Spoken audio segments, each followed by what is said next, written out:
Well, everybody, welcome back once again. You know it is. JJ with you once again. Is for your first time here, make sure you subscribe. And if you've already subscribed, welcome to the family. Welcome to JJ's PC Belts and my veteran subscribers as always. Much love to you for all that you do. Help and support the channel. I got some bad news and I got some good news.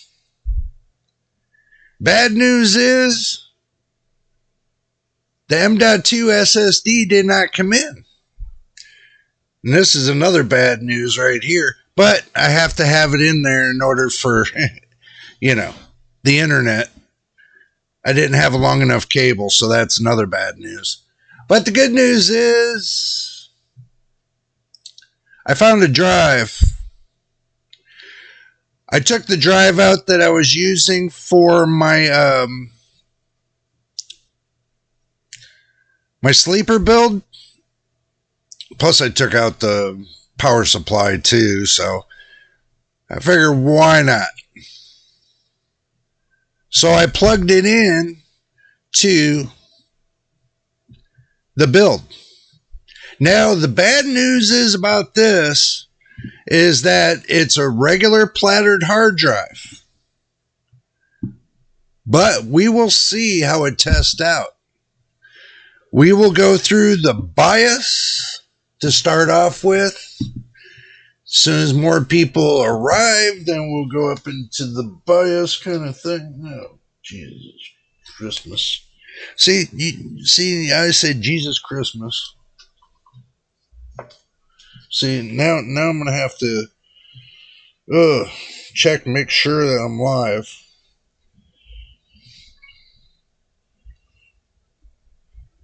See what you guys got me doing? I got to check and see if I'm live. Yes, I just got a notification that I went live. To watching. Don't forget to put a thumbs up on the video, by the way. I'll be watching y'all. Put a thumbs up on it. Would it be appreciated? Just to say. Good afternoon to you there, machine. There. Now I had to check and make sure we were live. So we are live.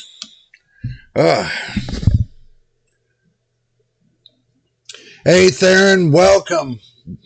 Welcome to the stream.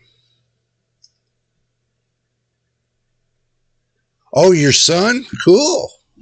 If you notice that I got to look up a little bit, is the simple fact, in order for me to make this work, I had to blow up my one screen in order to get this to work on this. Don't ask. It's a long story. My God, people are just so... Oh, I thought this was almost Christmas Eve. Oh, my God. He subbed? Awesome. Welcome to the community. Welcome to the family. Great to have you here, and thank you for subbing. Do appreciate it. All right, well, it looks like we only got a couple in, but we're going to go ahead and get started anyway, because I know you all got a lot of things to do today. Just like me, I always got a lot of things to do today. But now let's go ahead and get on the... See what I got cooking. See if I messed it up. Let's see. There, now we're getting down into the brass tacks of it all. Let me move myself down here a little bit. There we go. And now, let's fire it up. Fire it up there, Junior. Fire it up.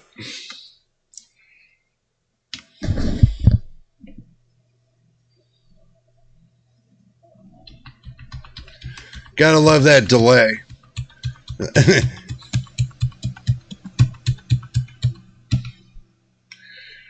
We're going to go right into the BIOS. If you can't see the BIOS, let me know, and I'll move things around for you. Well, I'm going to have to anyway. Oh my God. Let me move myself over here. Kind of make myself a little bit smaller. There.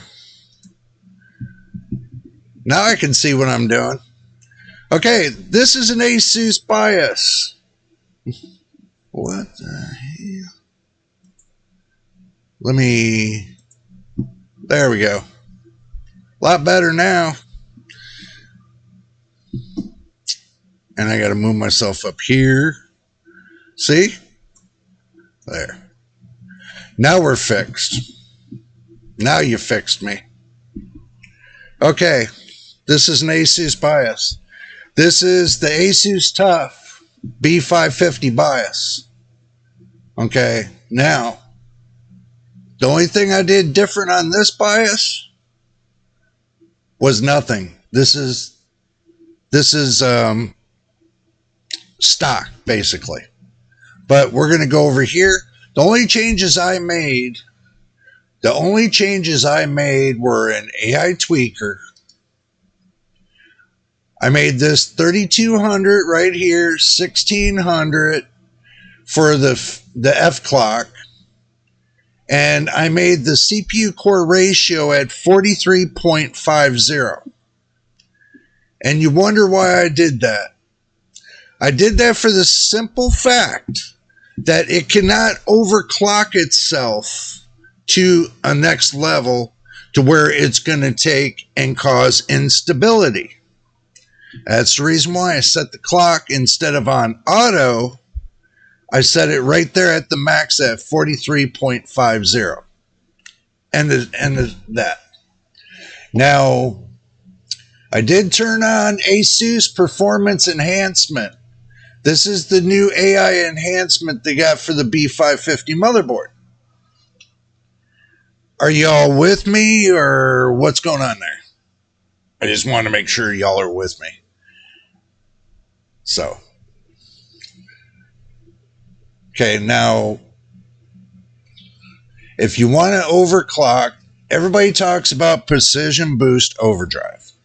Okay, so you got Precision Boost Overdrive. You have the Curved Optimizer. I have mine set on auto. But if you want to lower temps, you can go all core. You can go negative 15, about negative 20. You can do that right there too. You can do about a negative 20.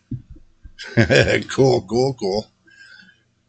So basically, what I just showed you there was you're taking all of the cores and you're putting it on a negative downslope. Instead of it boosting itself upwards, going up and up and up in temperature and power and everything else, it draws the power down. So that way you're using less power, but it doesn't hurt the performance. So I figured about negative 20 would be perfect. Yes, it curves all the cores on power-wise. On the power, it curves it downwards.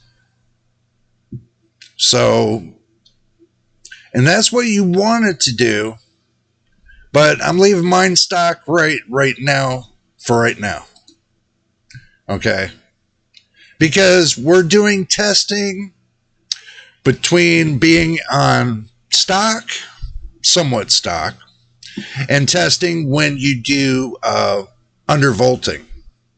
You'll see the difference between, yes, negative is down. If you put that on a positive, you'll end up messing up your processor a little bit. So you want to keep it always on a negative. So, but that's basically one part you can overclock with. Okay, let's go back into this.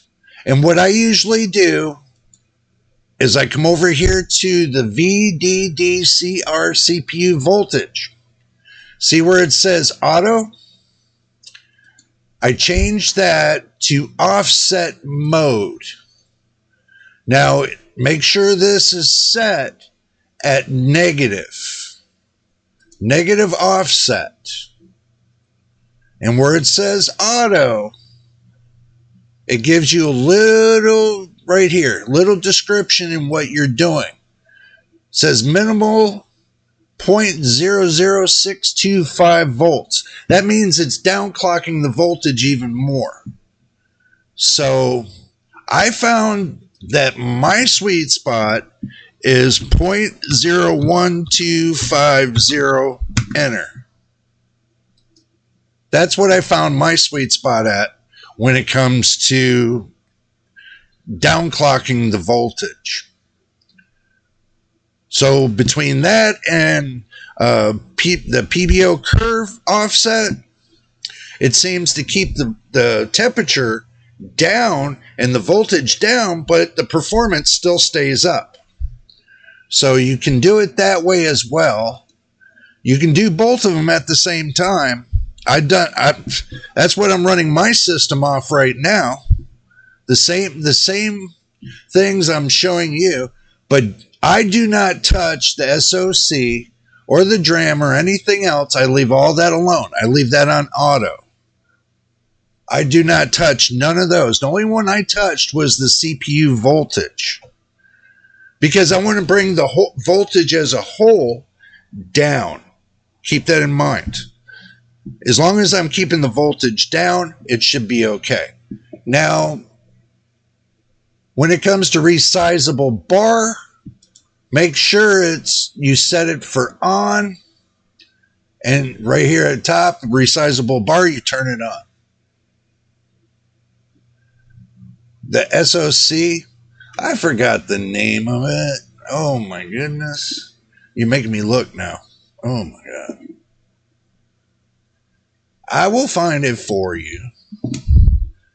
I just keep forgetting what SOC is for. You gotta remember, I'm kind of in like a looper today. We'll find it and we'll tell you what it is.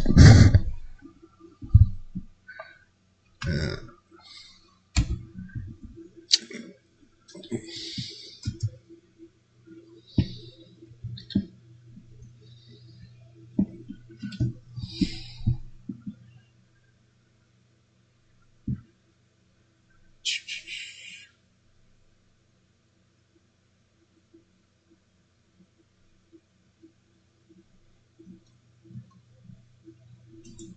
Yes, I'm taking my time. I'm going to pull the definition up for you since I can't remember the definition.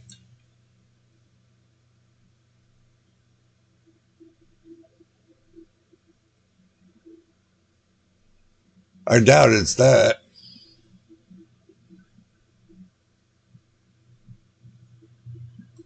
Oh my God.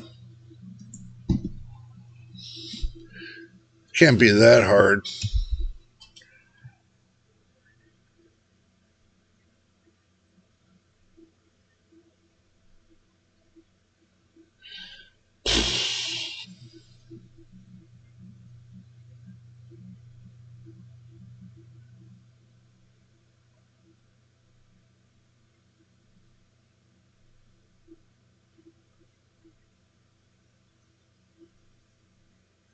I'll find the name for you. I'll find the name for you in a little while. Yes, SOC system on chip. Thank you for clarifying that for me. You know.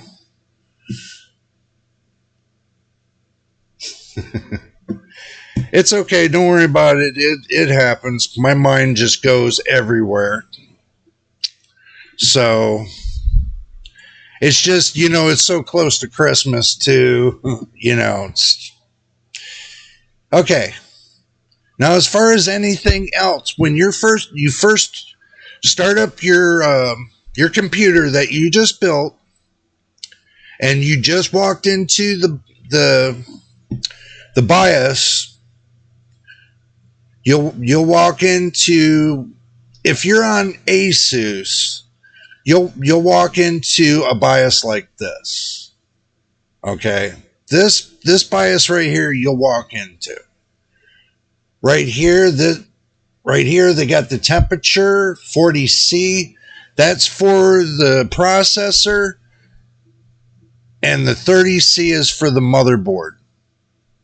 Now this is running at 1.2 volts stock. So I don't really like it being at stock, but we're going to leave it at stock. So this way, and the fans, you got all your fans right here. I got 1, 2, 3. I got four out of 6 populated. So that's a good deal there. Now the RAM seems to be good. It's set at 3200 megahertz. Some people say it's best when you install Windows, like Windows 10 or Windows 11, you're best to leave the RAM at default. Okay. It's best to leave the RAM at default. Usually these will be set on auto. So you can leave these set on auto, or you can manually set them. If you know what your RAM is, you know the total amount of clocks. Let's see. Give you a better idea. See, on your RAM, you'll see right here. Oh, okay, let me pull you to the main screen and I'll show you this. Okay. Damn it, and I did it again. There. Okay. This is what you'll see from the manufacturer. Right here. Okay. This is your total clocks. 3200 megahertz. And it'll tell you what you're compatible with. Okay. That's basically what I use in my system right here. This is a 32 gigabyte kit. So it's 2x16 gigabytes, DDR4. That's what I use for my system. I use 64 gigs, so I use a couple packs of these. So that's just to let you know. Now, let's go back the other way. I got so many things cooking here. All right, we're back on the action screen. So if you're wondering about how the RAM was set, the RAM is set basically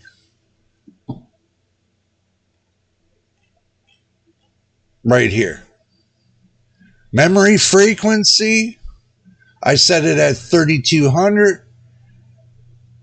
And always remember, the F clock is 1/2 of the total memory, megahertz memory that you got on your RAM. So if it says 3200 megahertz, then you'll set the F clock at 1600 megahertz. But if you're confused, just leave it on auto. And that way you don't have to deal with it. So, and right here, the SB clock spread spectrum, I disabled that. Because that you don't need on. That's like a hole in the wall.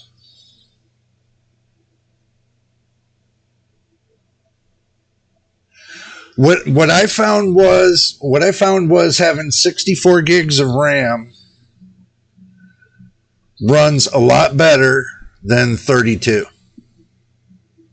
On AM4, the DDR4, I found it to run better on DDR4 than DDR5. DDR5, you're best to only run 2 sticks instead of 4. You only want to use 2 sticks. You only want to populate, your two, you jump one channel to the next. You know that. You only want to populate 2 channels instead of all 4 on DDR5. But DDR4 is a little different. Make sure you all get your drink and snacks, by the way.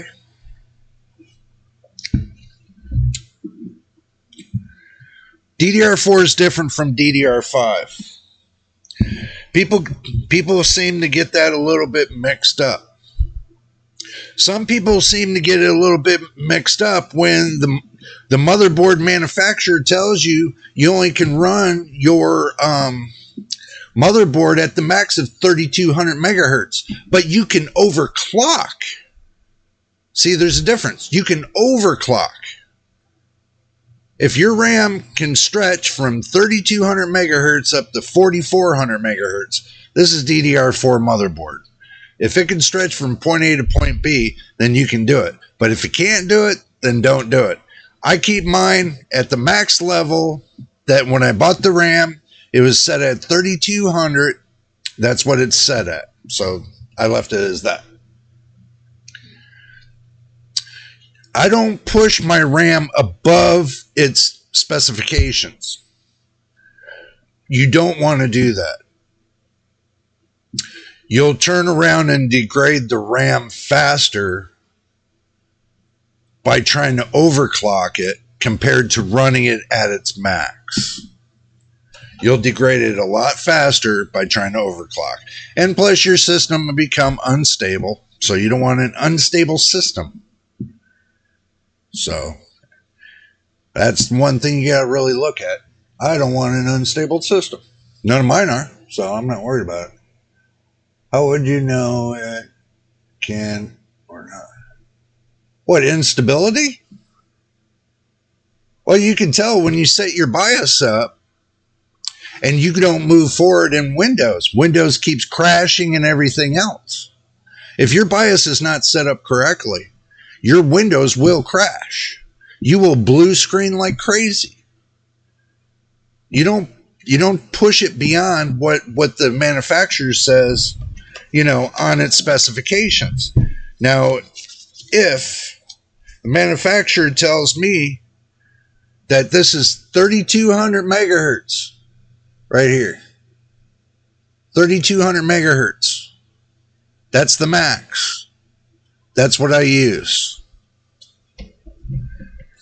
Now, if it says it does 4000 megahertz, then that's what I use. If the system is stable at 4000. Now, when you go to buy RAM that's like 4,000, just AM4, not AM5. This is just AM4. When you go to buy your RAM, if you buy a 4400 megahertz, right, don't expect that RAM to go up to 4400 megahertz. Your motherboard specifications will only take it so far. The silicon only goes so far. You might reach, like on the board I'm on, you might reach 42 to 4300 megahertz. But you're never going to reach it up to that 4400 megahertz. Never. That's kind of pushing your motherboard too hard. And then you'll notice that your motherboard will be running a lot hotter than you really want it to run. And you want to keep the heat down inside your case. Don't run your RAM past the specifications of the RAM, or the specifications of your motherboard, or the specifications of your processor. Because the in AM4 with the B550 motherboards, they put the cap at 3200 megahertz. 3200 megahertz. The cap on the processor, the motherboard, is 3200 megahertz. Before you buy your motherboard, make sure that the cap on the motherboard either goes from 32 to 36 or 38. But once they say overclocking, once you see that sign that says overclocking, then that doesn't mean it's going to go up that high. I kept mine at 3200 megahertz, and it's I'll just tell you like this. I am well satisfied at how my RAM is running and how everything is running in my system. It is running cherry. I have no problem with games. I never crash. I have yet to crash on this system. I have never blue screened, never crashed, nothing. So that goes to show when you have your system set in a balance, it will run with you. So now, so we understand how the RAM works and we understand how the processor meets with the RAM, with the motherboard. You gotta know what processor you're buying for your motherboard. You gotta know what frequency your motherboard can go up to when it comes to your random access memory. So you really got to know that too. If you get it fine lined, it's going to run smooth. But, you know, if I wanted to push this system up 4,400 megahertz, I could. But, you know, I'm not going to, because I don't want to kill the coprocessor and all the little processors all on the motherboard. And also, too, I don't want to degrade the processor itself. So,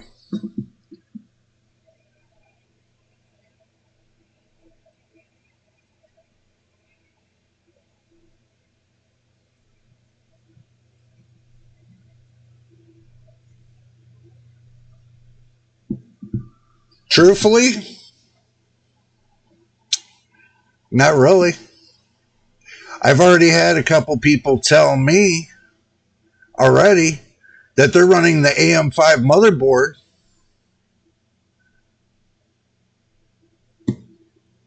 you know, and they're running at 6,000 megahertz.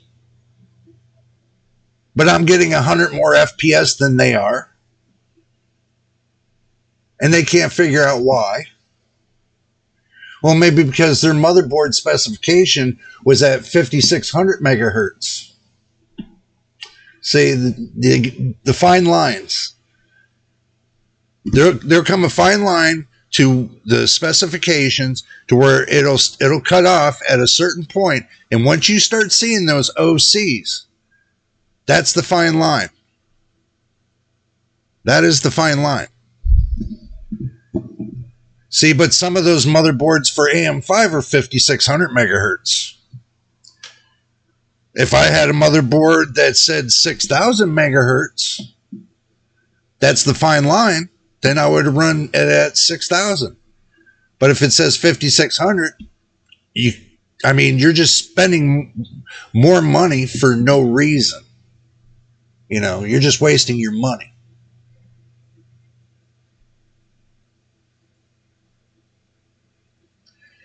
It depends on your motherboard specifications. If your motherboard says that's the fine line at 6,000, then yeah, you could go up to 6,000. But if it's saying the fine line and then after that it's overclocking, if it says 6,000 overclocked, yeah, I don't know if it's going to be worth it. I really don't. I really don't think it's going to be worth it. Some people are saying, oh yeah, I overclock mine to 8,000. I get all this sort of blah, blah, blah, blah, blah. That's all I'm hearing. Blah, blah, blah, blah, blah. You know, and when it comes to gameplay, they're ashamed of themselves when they get blue screened and everything else because they're sitting there rocking it so hard, you know, instead of doing it the right way. You know, look, you're an enthusiast. I understand. You want to take everything to the max. You want to take it to the moon. But you know what? You got your people out there, your consumers, that don't take it to the moon. That just run with what they have. And that's what people have to understand. They run with what they have. They don't overclock. They run at stock. Why do you think some of these reviewers are giving you stock reports? When they do, the fine line is when they give you benchmarks, they're stock reports. They're not overclocked. I can say half of them Don't do the overclock thing like I do. Okay, when I overclock, you'll see it. And as simple as that. Yeah. See, my point exactly. You run yours at stock. My point exactly. There's not a lot of, I mean, you got to look at the population in the world that have computers. A majority of the population of the people in this world that have computers don't know how to overclock. Don't like to overclock. Don't want to overclock. They have their gameplay. They enjoy it. So they leave it alone. The system runs great. Leave it alone. That's all I'm saying. You know, don't, if it's not broke, don't try to fix it. You know, me? Mine ain't broke, so I ain't trying to fix it. All I do is bring the temperatures down. You know, the thermal temperatures. So that way I'm not thermal throttling. But basically my PC is running at stock. Like everybody else. I only do a couple adjustments and that's it. Nothing else. That's the way my BIOS sits. As you see it. Nothing else. There's nothing else I do to this. There's no magic. There's no magic markers. There's no nada. It's just the way it is. So, that's the way I run my system. And I get better performance than a lot of people. Yeah, I undervolt. And I've already showed you the undervolting. There's no secret to it. You're only changing 2 settings. Well, 3 settings or something like that, but you know, you're changing your PBO curve and you're putting it on a negative per all cores, and then you're taking your processor itself, the voltage, and downclocking the voltage so that way you don't get spikes. So that way it doesn't spike. You keep the spikes down. You'll keep the heating down. That's why my system always runs. Right now, it's running at 114 degrees Fahrenheit. 114 degrees Fahrenheit. Why? Because I undervolted. I don't need all that heat. I'm not trying to prove anything.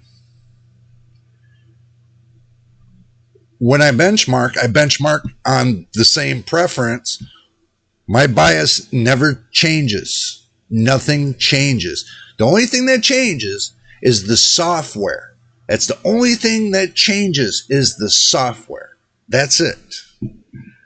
Because I update the software frequently, so that's the only thing that changes in my computer is the software. And when it comes to, you know, this system right here, this one right here, that's it. There's nothing else I'm doing to this system. This right here, I might change it to auto. Okay, so I'll change that to auto. Then I'm just going to go ahead and do set everything up undervolted. Offset mode, negative, auto. I'm 0.01250, enter. Okay, so now that's it. That's all I set right there. On a negative offset, then I'll go down. There's another place I need to make sure. Go to the advanced section. And make sure PBS is disabled.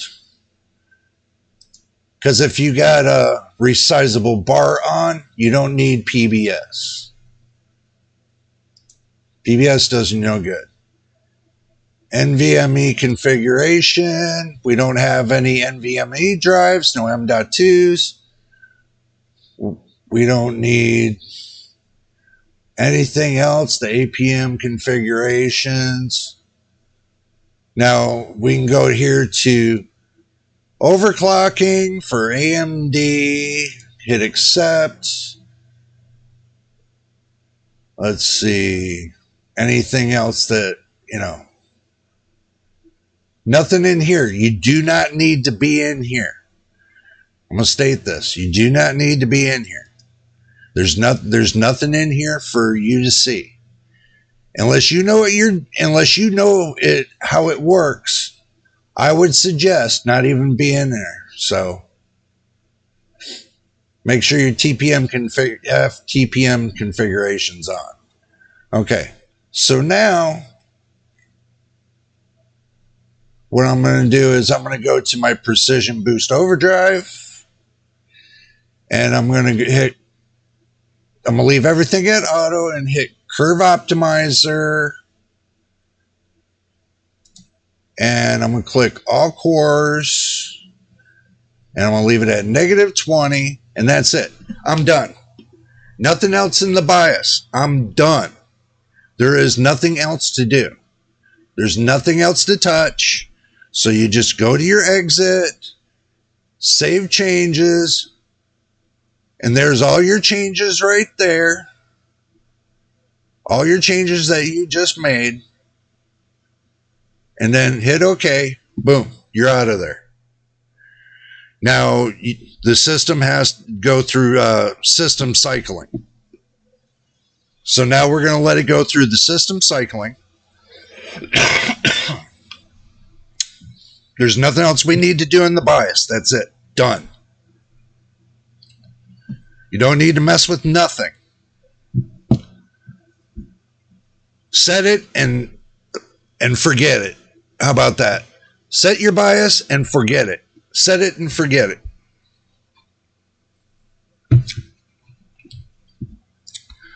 That's all you need to do. But this is only, I'm going to state this. This is only for the ASUS, the B550 motherboard. Now, if you got like MSI or Gigabyte or NZXT or a different type motherboard, I would check with your motherboard manufacturer to find out about a little bit more about your overclocking, undervolting, and all that for your motherboard. If I had enough motherboards here that was one from, each manufacturer, then yeah, I could do one on that manufacturer, but I don't have them. I got my ASUS motherboards, and maybe someday I'll get MSI, someday I'll be able to get Gigabyte, and so on. I have to work my way up to it. Remember, small-time reviewers got to work their way up to getting that big money. Big money. I haven't seen big money in a year.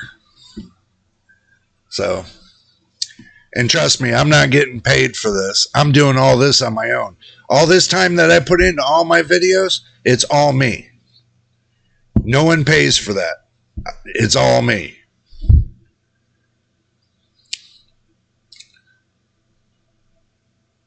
But you know what? Y'all didn't ask me what kind of hard drive I was using. Oh, I probably told you what kind of hard drive I'm using. That's going to be the question. I'm not running an SSD drive. I'm running one of those old-time hard drives. That's what I'm running in this system right now. On Windows 11.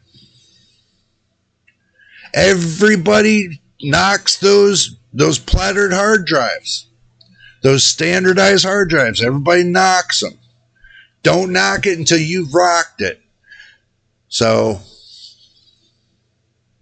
yep, HHDs. I just call them plattered hard drives because that's basically what they are. Mechanical hard drives. So, but that's what I'm using now to, for this system right here. Temporarily, until I get the M.2 drive. I just wanted to boot this up for y'all. So I stuck the drive I was using in my sleeper build, and I put it here. It's got Windows 11 on it, but it's not SSD. That's the whole thing. That's the easy street. So everything seems to have booted up. Now, let's see. If I'd used the right mouse, I didn't use the right mouse. Okay. We'll come over here. We'll go to Device Manager.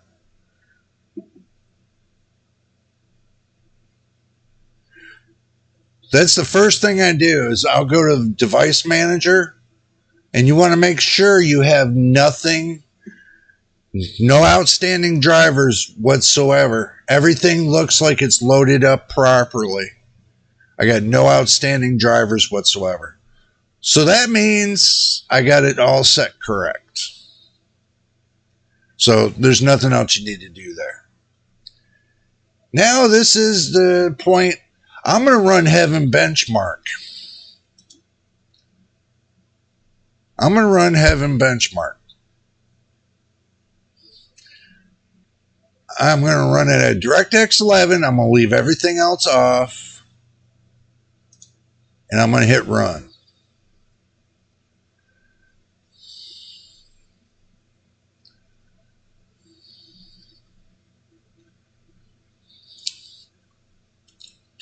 There ain't no volume to it. I got the volume cut off. Watch the FPS numbers right here.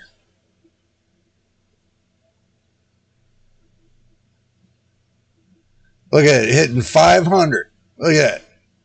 Almost 600. Over 600 plus. 7800 X3D.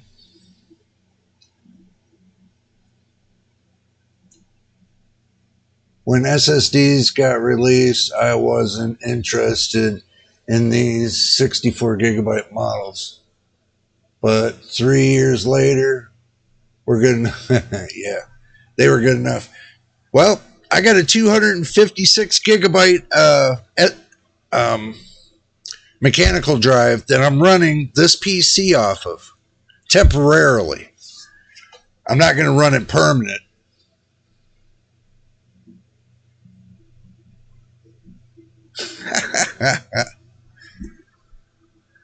Probably.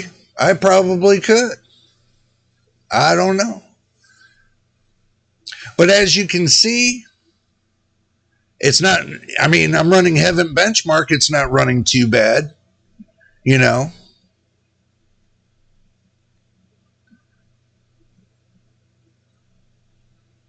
I don't think it's running too bad.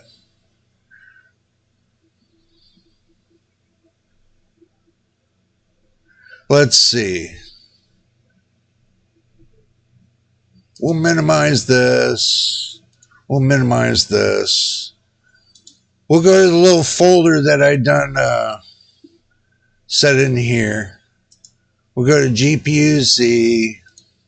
I did never install GPU-Z yet, so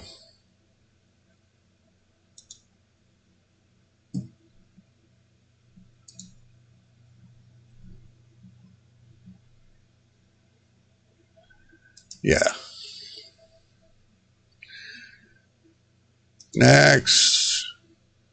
Next, install. Look at that. But look how fast, and I'm on a mechanical drive. Look how fast GPU-Z went from, you know, installation to now. So that's sick.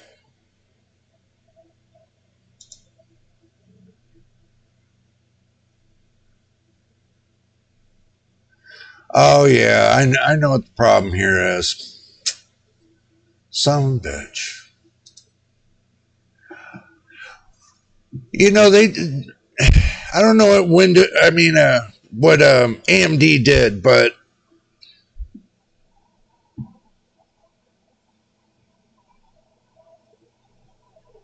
hey, bro, how you doing, man? I can make it in 2 years. I got you there. Image, you can draw a picture in 2 milliseconds. I really wish I could draw a picture in 2 milliseconds. My eyeballs couldn't handle that fast. Yeah, but your hands run out if you draw 500 pictures every second. You know what? Your eyeballs run hot if you do that every 500 milliseconds. Oh my goodness. You'll be looking at yourself all crazy. You'd be like out of breath and don't know which way to roll.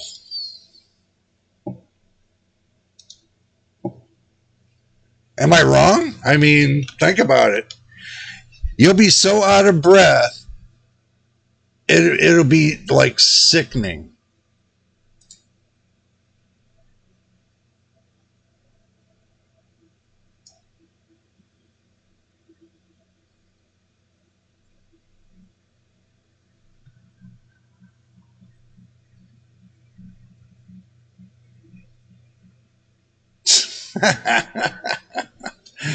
Yeah, I would imagine it would have.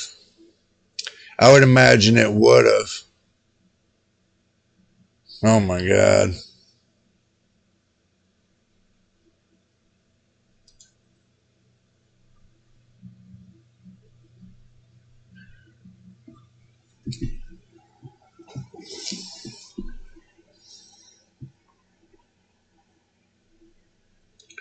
Yeah, I just let the artists or transistors do the job. Yeah, true. That's the best way to go now these days. Just let the transistors do all the work. Hell with the rest, and just get them right out of the ballpark. Oh,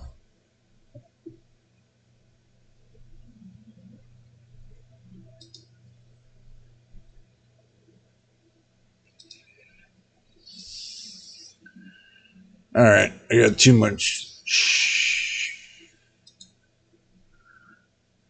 Okay.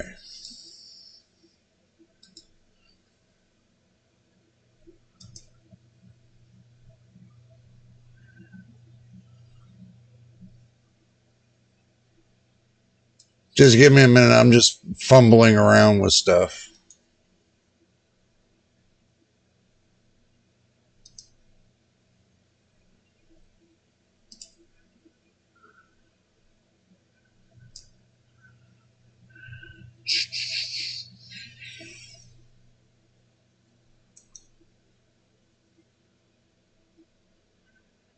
I don't know why that doesn't want to sit there and do anything.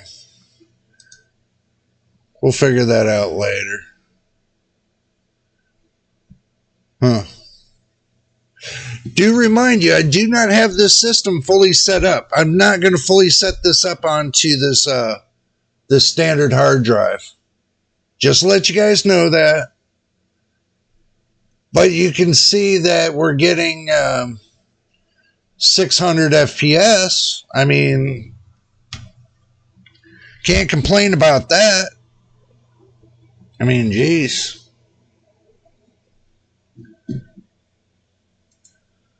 Let's see.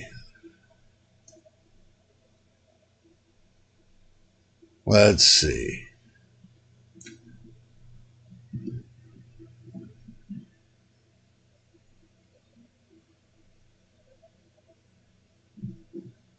We'll leave that there since y'all want to see that. So what I'm trying to do, what I'm trying to do is go to benchmark tools.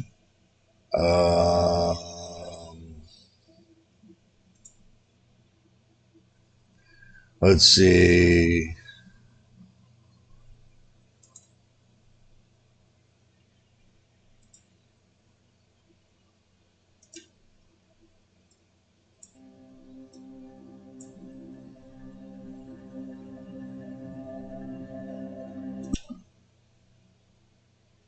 Okay.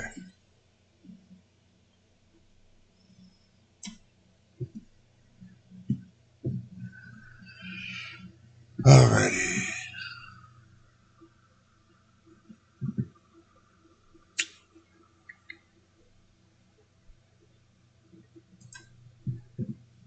Okay. So what I'm trying to do is I'm trying to fit in this right here.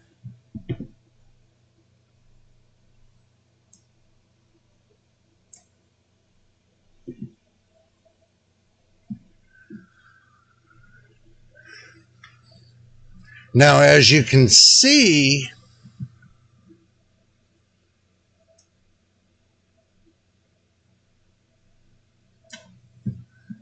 there. With all the crap I got running, I'm putting my main system right there. And this one right here.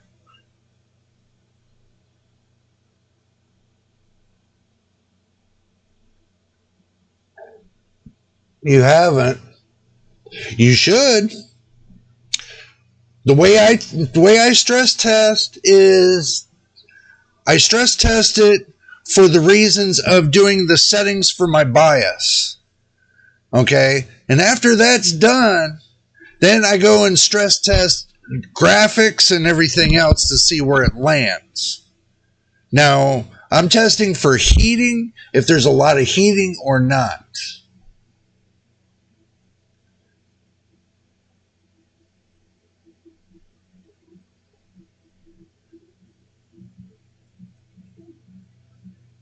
Cinebench and it, yeah, that's not bad neither. That's not bad neither.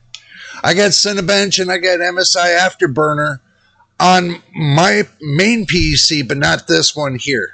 I don't. This is just basically just seeing what it does. I mean, but from what you can see right here, that me running all my stuff, like, you know, I got OBS going, I got a live stream going, and, you know, now I'm benchmarking heaven right here, and you can see the numbers. They're staying right up at around the 500s. So, and my main system's undervolted. I undervolted this one over here and this one here. Both of these systems are undervolted. So,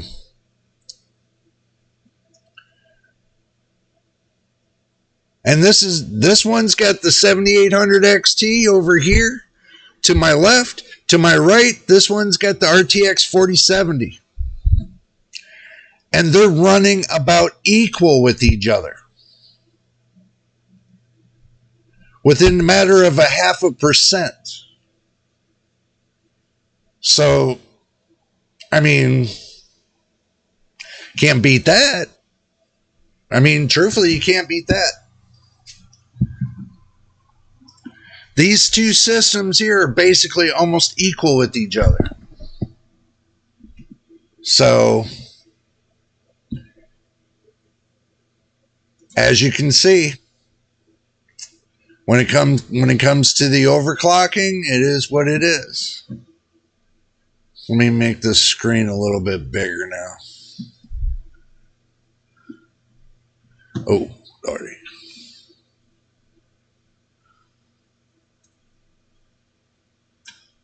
There we go.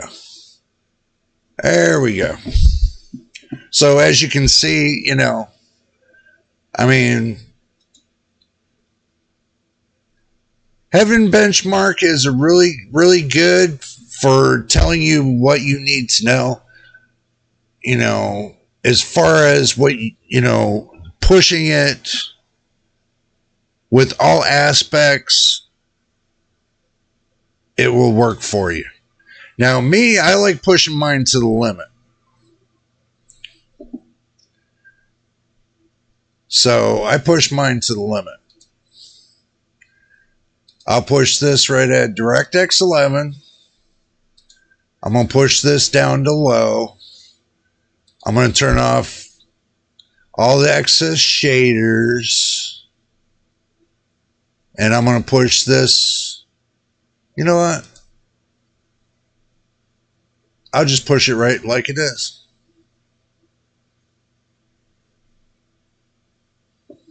I'll just push it like it is.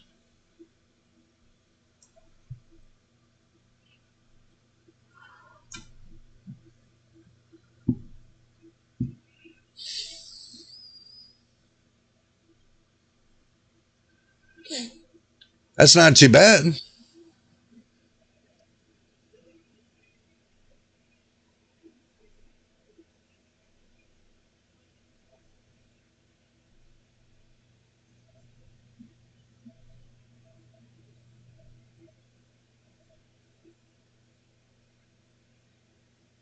True. True. Yeah.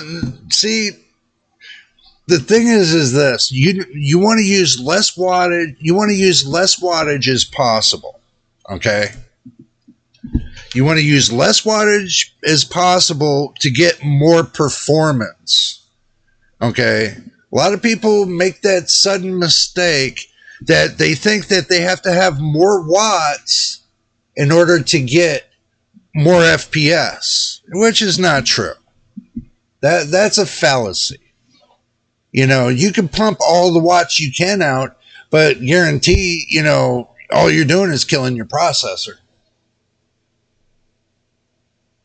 I am not so worried about the high temperature, but the high voltages. So if I can set up a load line calibration, I do it very conservatively, not to overshoot the CPU vid.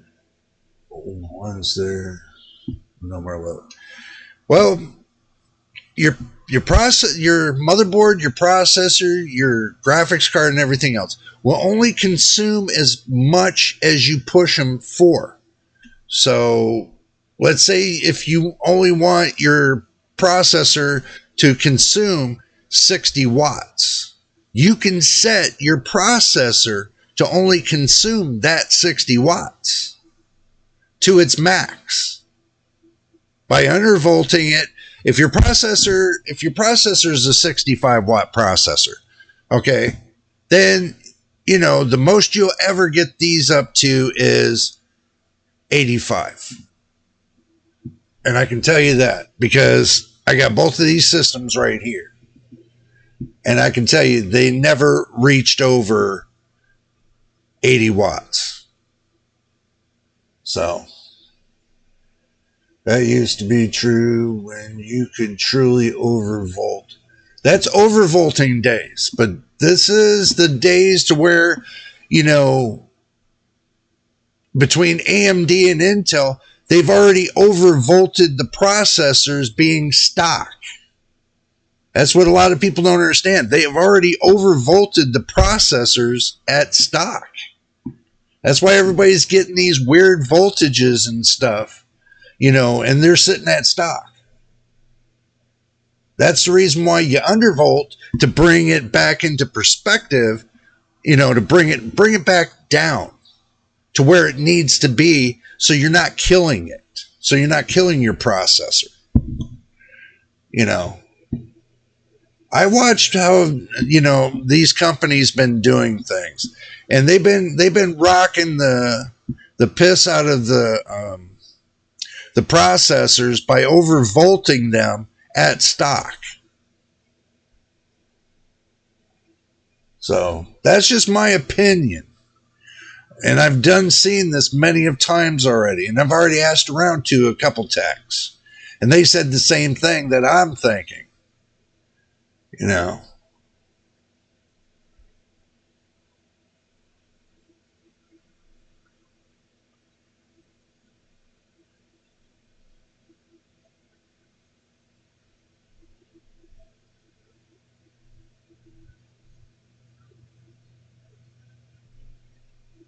It is less efficient.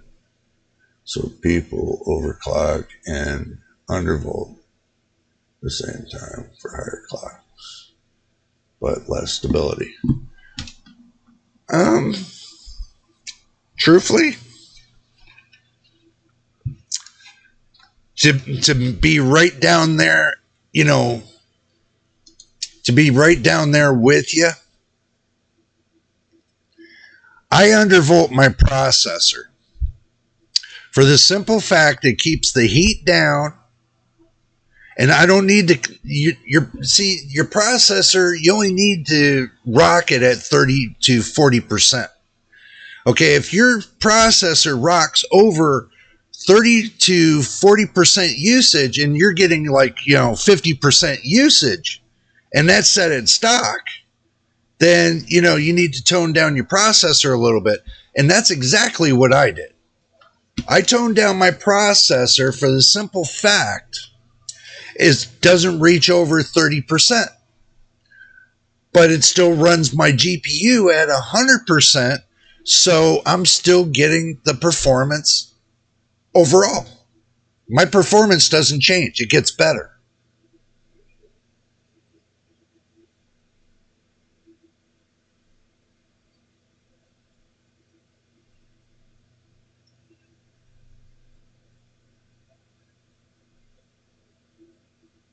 Well, then that's them. Trust me, that is them. That is not me. Okay. How many times do you think I've heard, different people on YouTube, and hear me out on this. Hear me out on this. How many times I've heard different people on YouTube say to me, well, I pushed my motherboard to the max and blew it up. How many times do you think I've heard that? I have motherboards that are like 15 years old over here that still run today.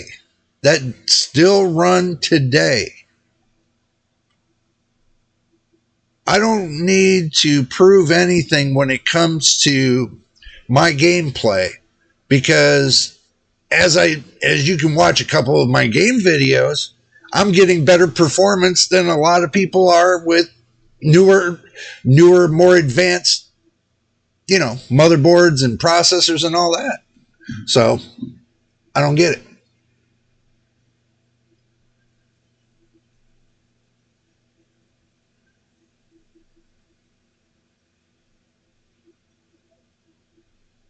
Yeah. Yeah. But also, too, if you got an underperforming monitor and you got an overperforming GPU, what's the first thing you're going to be doing? Bottlenecking your textures, bottlenecking your graphics, because you have an underperforming monitor.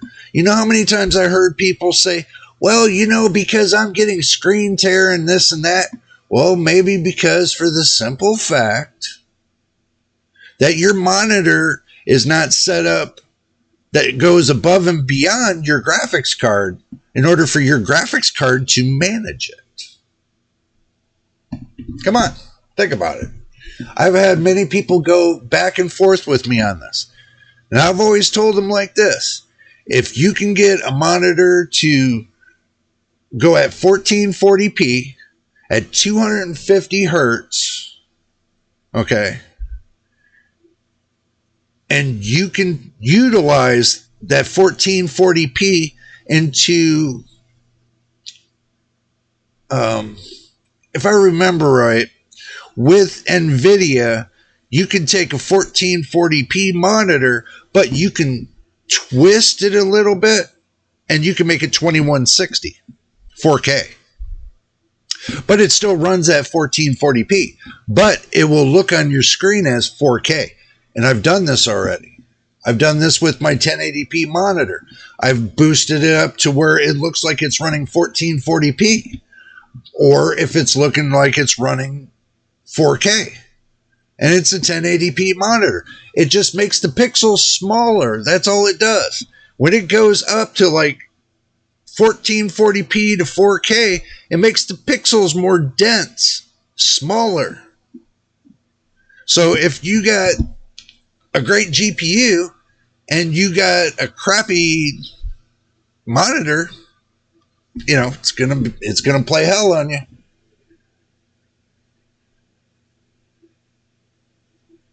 Editor's friend loves playing Destiny 2. Jay built him i9 9900 JPC. In the end, he didn't want him to be limited by the screen and bought a new one as extra. Well, that's cool. That is cool, But I'm going to be honest with you.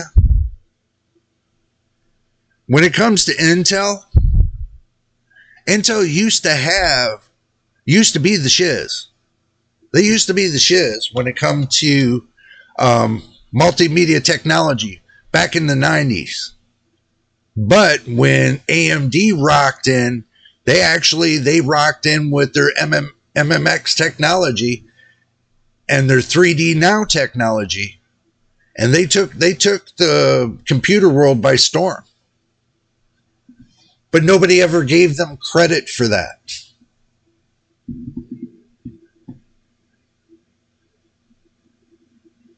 You think my monitor's high budget? Both of my monitors come from Walmart for $100, man.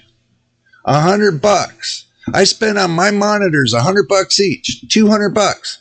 And you go and buy yourself a fangled new kind of monitor that, just rocks your world. One monitor, you're spending almost what? $1,500, $2,000? Come on, man. Get one of those OLED specials. I'm rocking it right here with the 1080p. I'm happy. I can't go wrong. I love the graphics on it. Everybody might be naysayers on that, but I'm going to tell you, what I see with these is what I see on here. And these focus more on that. So I can see things with these right here that a lot of people can't see. So when it comes to a monitor, I got a cheap Walmart ONN monitor, ONN monitor, and I got top here, I got a curved Samsung. Oop. So I can't go wrong with that. I can't beat it. I'm not going to try to beat it. 2010 to Sandy Bridge was way better choice in gaming. I don't disagree with that.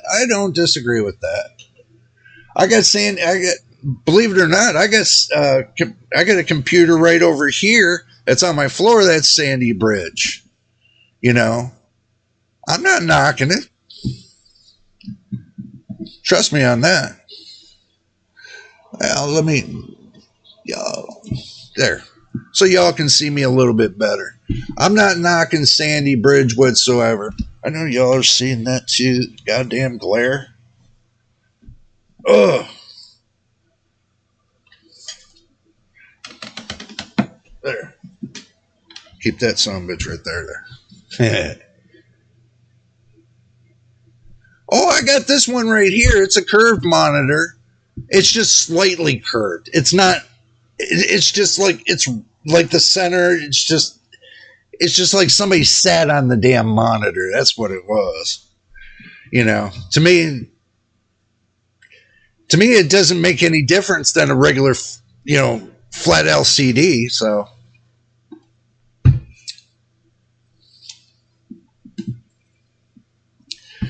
but Walmart had them on special, man. They were $100 each, so I had to get one of each. Y'all love this cable? I'm gonna use this as a clothes rack. You can throw your clothes over it. You can start drying your clothes right here. Might as well. Damn, all this heat. SATA 2 bug with some main boards, but Intel stopped behind its product. Moving Eden, vice president. Those days was great at communication. You mean back in those days they were really bad in communication?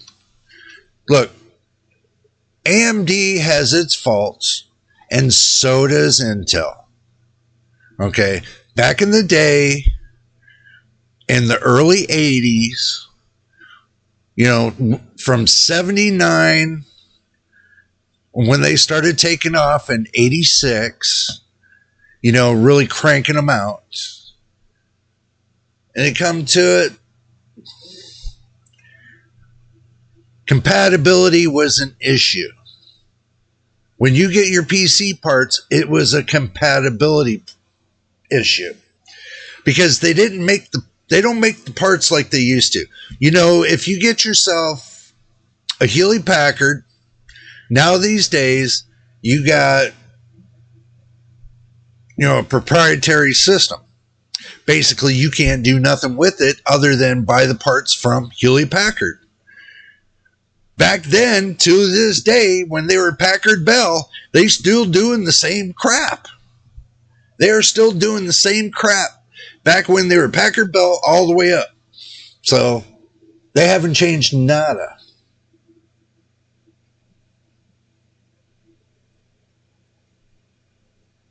Yeah, I know. Look, I'm not gonna beat the floors. All right, we got to look at it and move forward. We got to look at it and move forward. What's done is done. It's not going to change anything that's happened in the past. So we might as well just keep moving forward and see what new technology they got coming out. I mean, everybody's still running to NVIDIA regardless of all that hubbub. And do remember, back then, AMD had the same problem. And back then, Intel done the same crap. They all do the same. It's a circle. If you have not noticed, it's going to come down to NVIDIA. It's going to make the spotlight of being good. Then it's going to come back around. And it's going to go back to AMD being the bad guy. Then it's going to go back to Intel being the bad guy. Make a whole circle around. This has been going on for years. It's nothing but a big old circle jerk. It's been going on for years. This is nothing new. This is nothing new when it comes to those three big companies.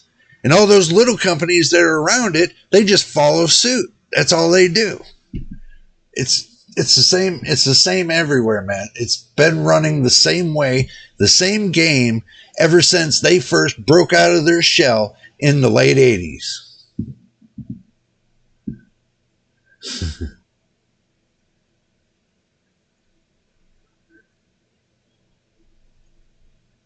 Well, back then, before they started pumping out computers, the only real computer that you had was you can use one of those cassette tapes to put your information on.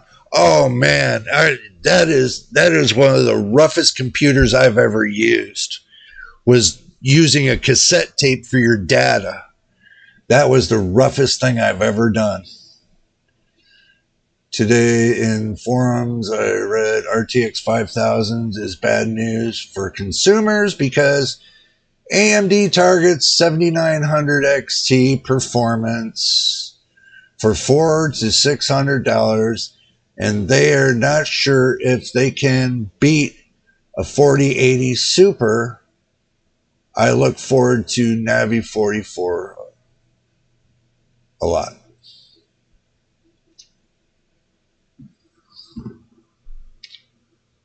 Again, and this, I'm just going to say this again. I got what you're saying. Trust me, I got what you're saying. But after me testing over here just a little bit, compared to when I'm testing my main system here.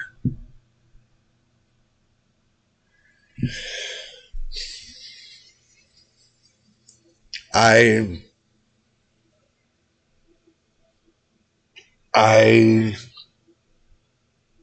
don't see much of a difference.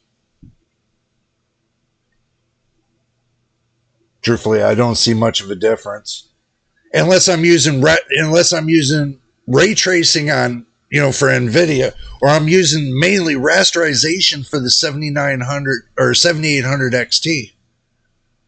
What's the difference? There isn't any.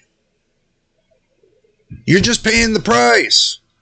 You're not paying for performance. You're just paying for the price. The price to have it. Not the price to performance. Price to performance went out of the window about 6 months ago. You threw it out the window 6 months ago. It's gone. There is no more price to performance.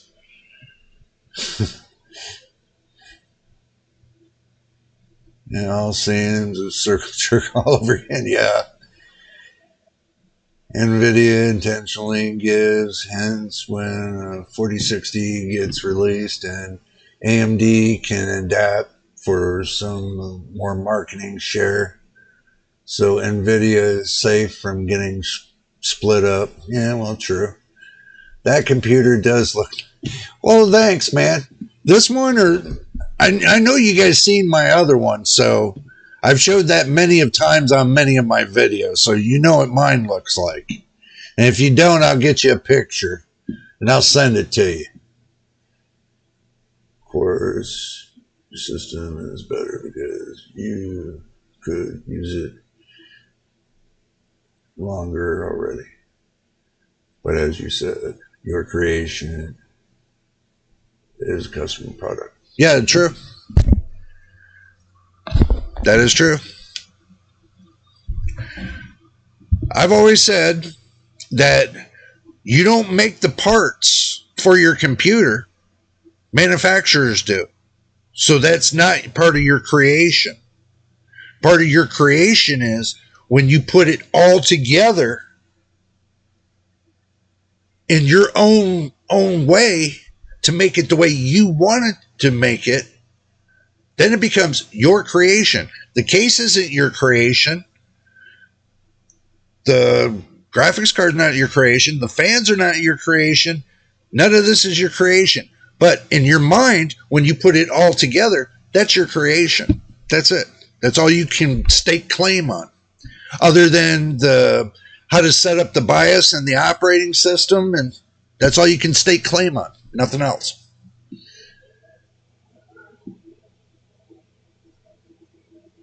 So is Moore's Law dead? You know what? I don't believe in all that crap. This Moore's Law, whatever. I don't believe in that. Okay? I haven't for years. That's one person that threw it up in the air and said, guess what? This is what this is. Speculations. And they adapted it into the way of everybody's daily life. They just adapted it. So, or adopted it, one or the other, but whatever. There's no machine, don't get me wrong. There's no such thing. Okay?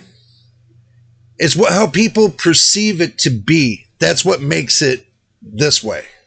I don't perceive it to be anyway, so. One PC game hardware user in forum way crying about using his 4080 till RTX 6000 releases. Like this is an exception. True. Upgrading every generation is effective for entry-level stuff. What? The stuff that I got in my computers are compared to the AM5, and I'm running AM4. It's entry level now because AM4 is now entry level. No matter what processor you use or anything, it's entry level. I do agree. That one. Well, you did a good job. Even the fans. You hear them now? Look.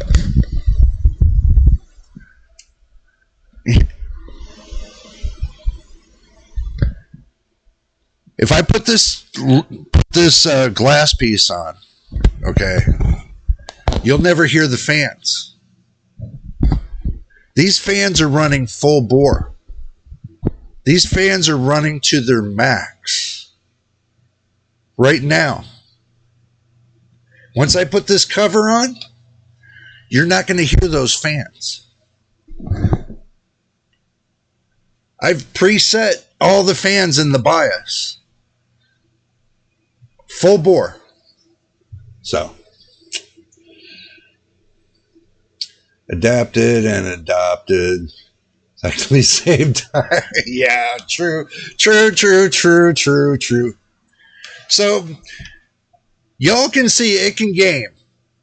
Basically, you know, it can game. Or do I have to go on Steam to show y'all it can game? Which y'all probably know it will game. So, I don't know. Y'all tell me. I mean,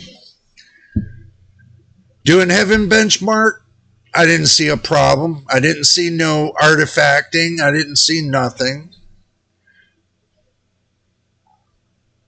Power-wise, it's running good. It's running right at level. Overheating-wise, I don't feel... these fans are ice cold.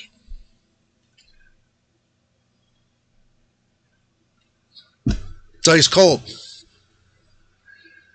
So, you tell me. I don't get it. How I can take and keep all my stuff at room temperature and still game, that's the thing I can't get. I mean, I don't get it. Nope, I'm not undervolting the GPU. GPU is stock. I'm only undervolting the processor. The GPU itself is stock. I'm not overvolting none of the GPUs. They're all stock. It's just the processor puts out the most heat, I think. Everybody says the graphics card. I tend not to believe that. For the simple fact, because you have all this airspace underneath here, you got 3 fans here, and then you got 3 fans blowing up this way. Those fans are blowing the air right out that way. Damn, it's not even hot in there.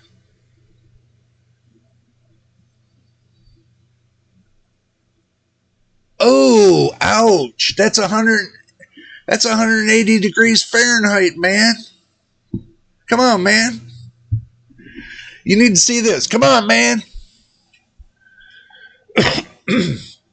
Never, I don't care even if the company recommends you to run it that hot.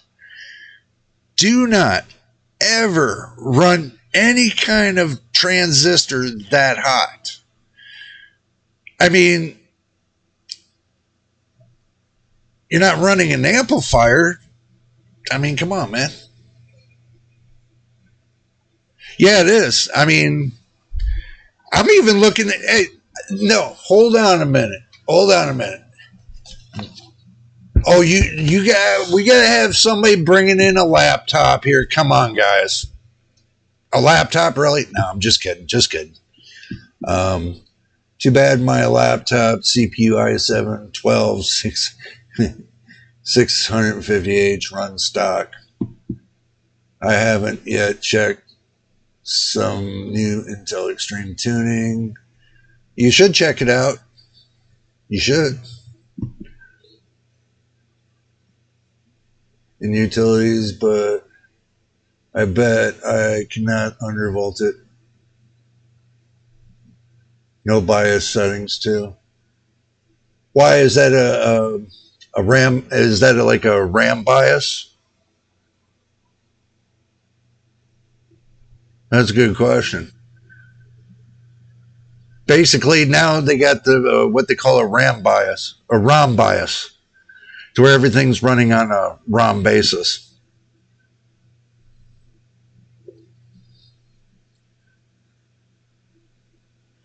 Okay, machine, I'm going to explain this to you only once. Just because it says it does not mean you should, because you'll degrade that processor that's on that board. Degrade it. I mean, you'll shorten its lifespan.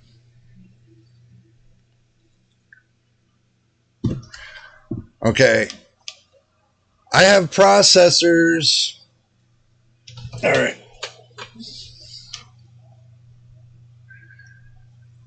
How old do you think this processor is? This is a DDR2 processor. DDR2. How old do you think is y'all? How old do you think this is? How old do you think this processor is? This is Intel, yes.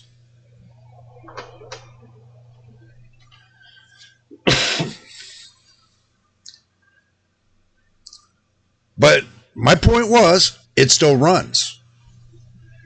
Because I didn't run it up to 95C.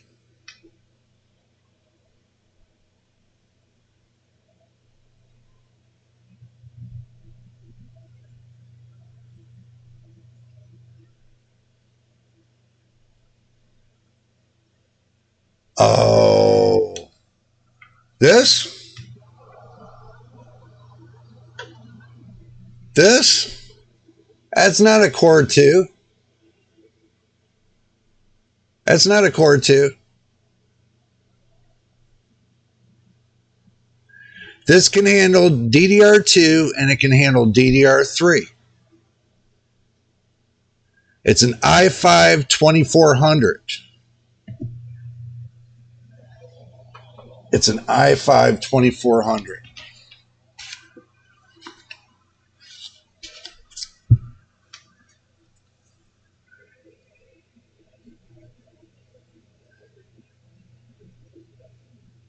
Oh, you air fry food on the back? Well, you know what? Make sure you share with everybody in the room. Come on, man. That processor, 4 core. 4 core, 4 thread. DeBauer says overclocking reduces the CPU lifespan, which is true. To, let's say, from 10 years to 9 years.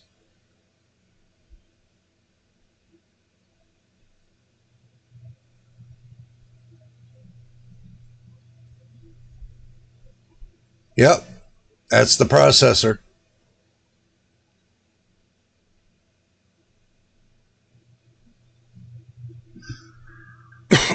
Machine, I'm going to tell you, my GPU has never ran over 63C. You got it at 65, then you got it tuned just right. If you got it at 65C at full load, you're good. Because mine runs at 65C at 200 watts. Watts aren't everything. That's why I keep trying to tell you guys. They're not everything.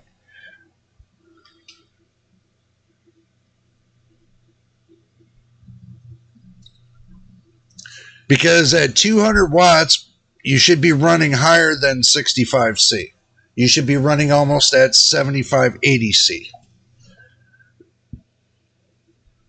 Well, that's not bad.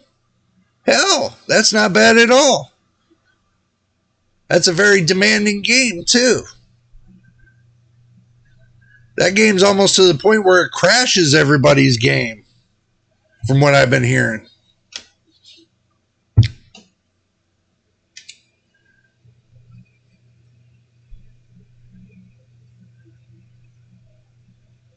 Well, you know, you got a good deal on it. I mean, go with it. Just be if you know you got the greatest deal on what when it comes to your graphics card or whatever, just roll with it.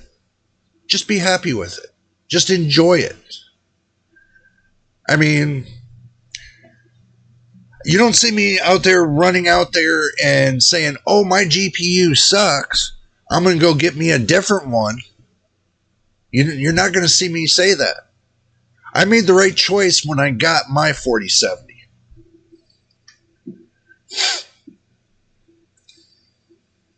Yeah, and that would have been like losing...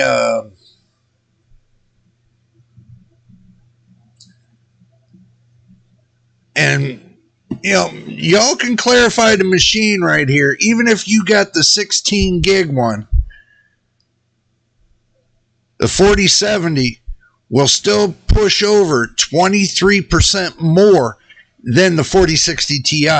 And that's been benchmarked by I don't know how many people, and it still comes up the same benchmark.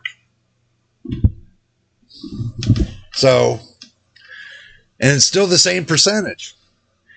You buy a RTX 4060 Ti, 16 gigabytes for the same price you buy the RTX 4070.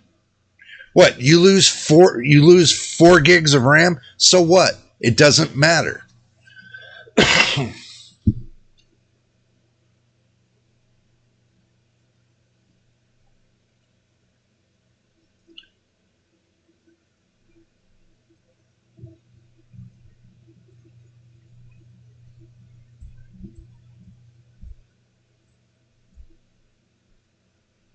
Well, I can tell you performance-wise, that's the reason why I didn't go with the 4060 Ti 16 gigabyte.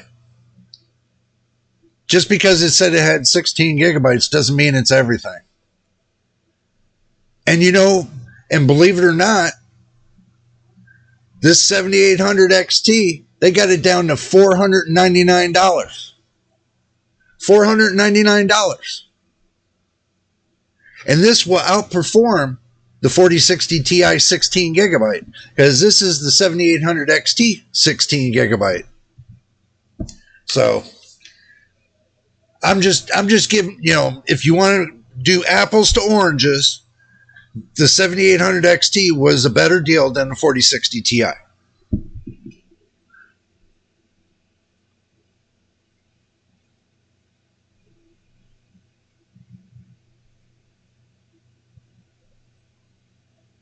Well, so does the 4070, but a little bit higher.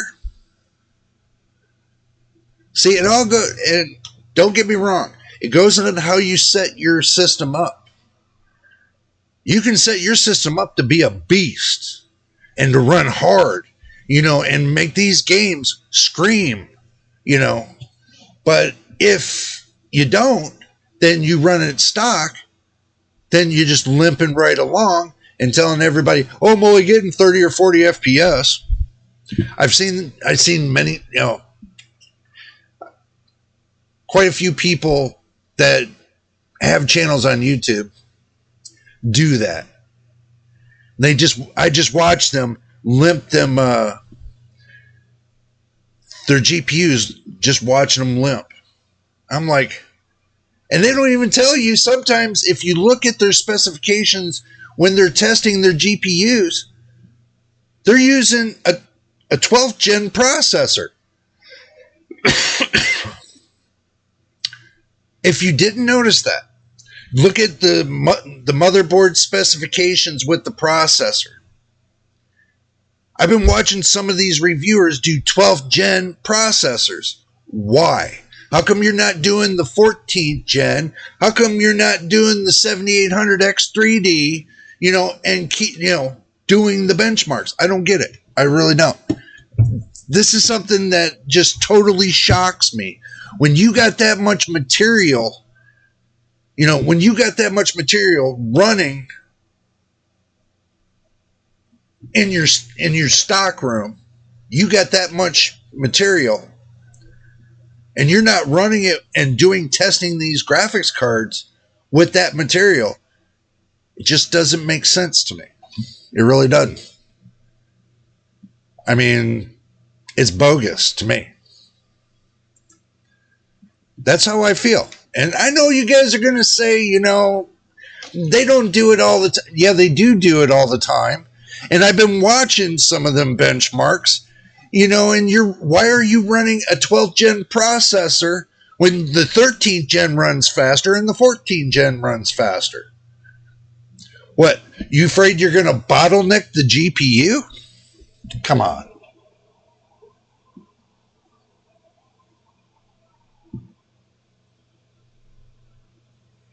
$8.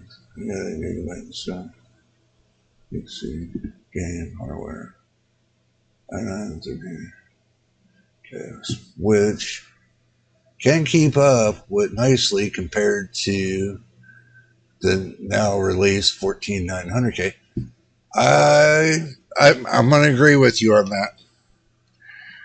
But it's just a matter of the point.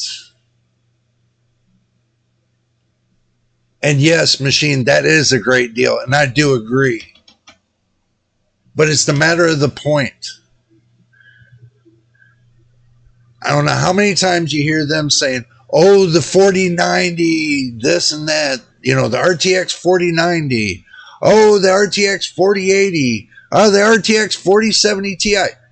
How many times you see them really test those? For the last 8 months, everybody's been testing the little bottom feeder cards. The beginner cards. I have yet to see some real true testing when it comes to the high-end cards. Look, if I had those cards in my possession, I'd be testing those every day. I don't really get it. I'm testing the 4070 every day. Now, this one ain't mine though, but if it was, then, I'd be testing the 7800 XT, the XT all day long. I want to see what it'll do. I want to see what its failure point is. I want to see everything. So this way I can tell the consumer, everybody out there that watches my channel, how good or how bad it is. And I can tell you, I've been running the 4070 for close to 7 or 8 months. But I can tell you, I've done beat the hell out of it. And it's still standing. It's still got legs. So that's what matters the most. Is if your equipment, if you can put it through 6 months of hell and it holds up, then for the next 5 years it's going to run gravy for you. I mean, it's gonna definitely walk out to your fridge, get you a beer, bring it and put it right in your hand and say, here you go, have a nice night. So, and if it does that, I like to see that though, by the way. So, but don't you guys agree with me? I mean, if you want true equipment, you want you want to know what the true silicon of your PC is. There is no. The only way you got the true silicon for your PC is if when you put it together, you know how it runs, and it just rocks. No matter what anybody tells you out there, they can tell you, oh, you fibbed those games. You made those up. How can you make it up when you're doing it live? I don't get it.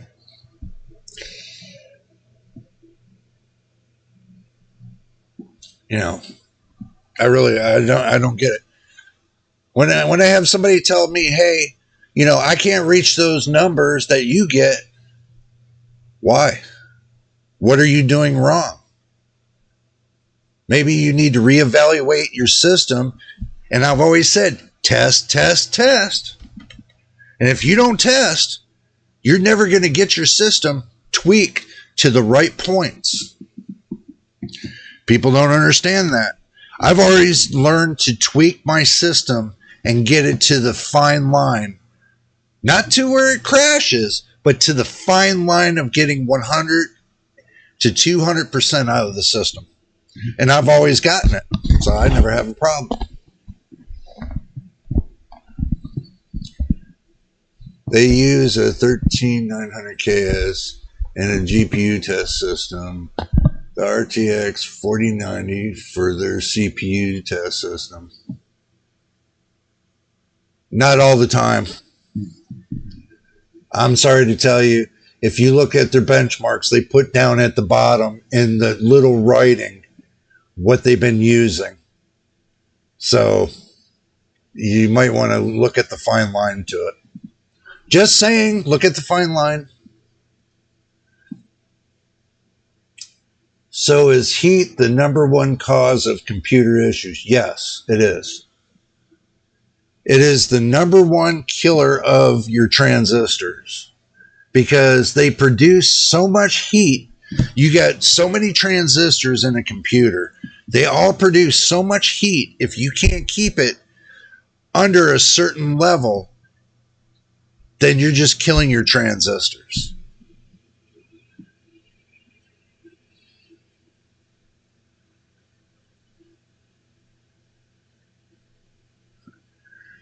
I'll wait for y'all to say, no, it's not the computer that's the issue. It's the people programming it that's the issue. The people using their computers is the issue. Like they said, now get this. Like they said about the RTX 4090, the cable connections, that 12-volt adapter connector. Oh, they didn't cause the problem. No, it wasn't the company. It was the users that caused the problem. It was the people using the 4090s that caused the problem. Well, why the hell did they pay for it if they're creating a problem? They've already spent the cash. So you really think they're going to screw up a $1,600 to $2,500 GPU? Really? I don't think so. And I'm sure they know how to plug them in. That was all nothing but a bunch of bogus crap. It's the company did not want to confess to the fact that they screwed up when they made the connectors. Simple as that. No, it's not the user's fault. Okay. I got that connector here. I've looked at that connector. The 12-volt power connector, I looked at that connector. I came in with the power supply, the 1,000-watt power supply. The connector is not the issue. That's connected on the cable. It's the adapters that they made were the issue. These cables that, plug into each one of those pins, those are not the issue. The crappy plastic that they used is the issue. It's like if you wear a set of wax lips and you go throw it into a fire. What does it do? It melts. Okay? Knowing your GPU pulls 600 watts and you're trying to pull it off of a connector that's only rated for 450 watts, what do you think is going to happen? It's going to turn into like a fuse and it's going to melt. Simple as that. Well, in this case, when it comes to those connectors, they outsourced the connectors to a different company. So it's not just that company that made the connectors' fault. It's NVIDIA for not following up with the fact of those connectors. Now, if NVIDIA would have followed up with those connectors before they put them out and tested them rigorously before they put them out and put them in a beta test to make sure they were going to work, then there would never ever be an issue. The problem is these companies for the last couple of years been cheaping out on their testing, their beta testing. They've been cheaping out. If you noticed, they make the product and it comes onto the market. You know how old my GPU was when I got it? And the manufacturing date was only 1 month before I purchased mine. I got mine within a month from the manufacturer.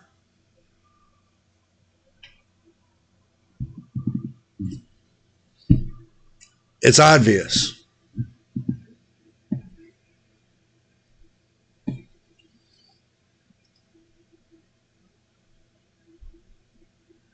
There's a difference between destructive criticism and constructive criticism.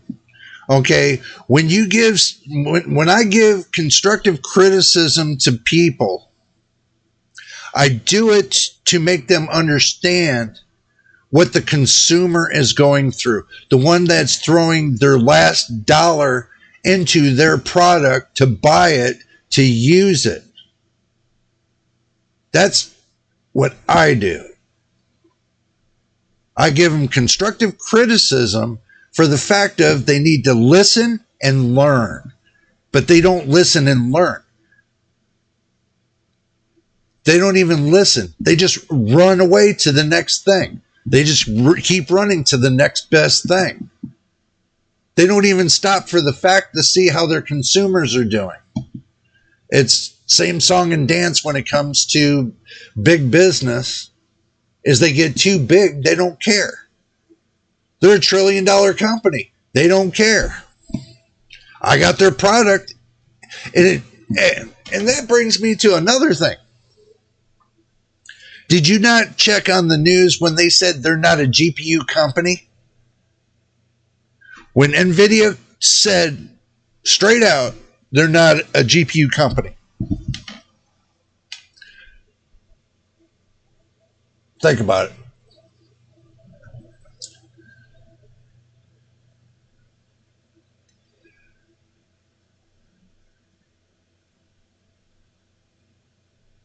Yeah, 1 month is fast. I couldn't believe it myself when I looked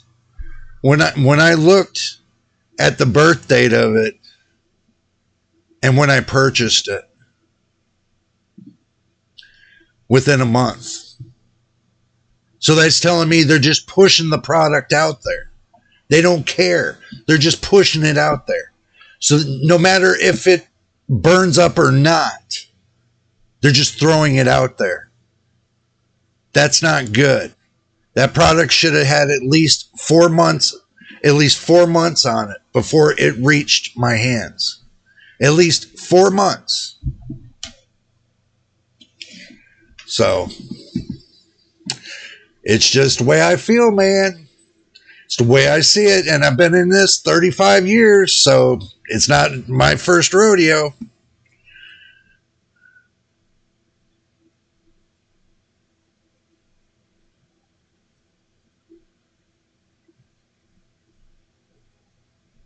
Oh, I seen that. You mean that one girl? That one girl from the Netherlands. Oh, I know which one you're talking about. The one that likes to do all the arts and crafts and things. I've seen her videos too, by the way. They are an AI company.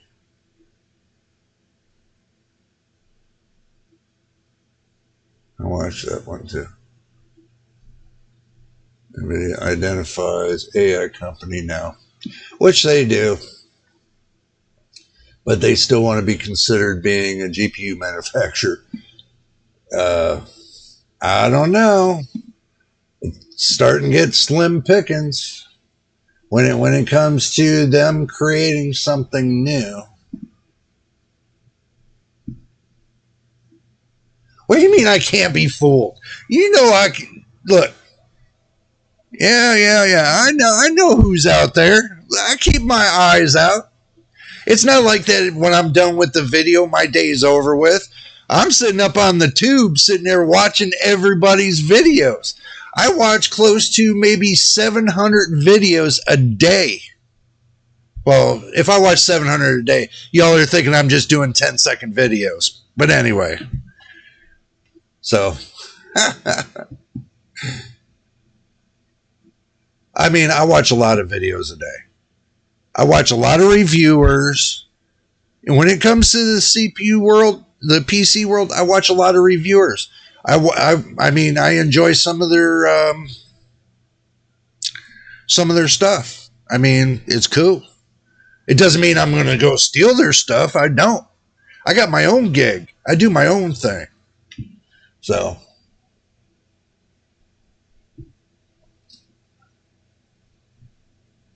yeah.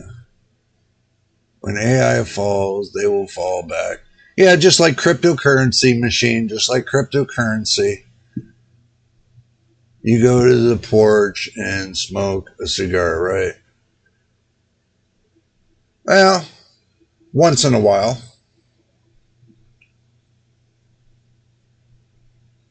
After every stream, sometimes.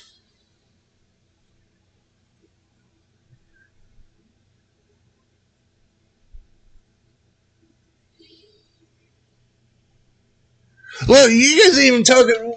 How did we get off subject? How did we get off subject, man? We just floated right over left field.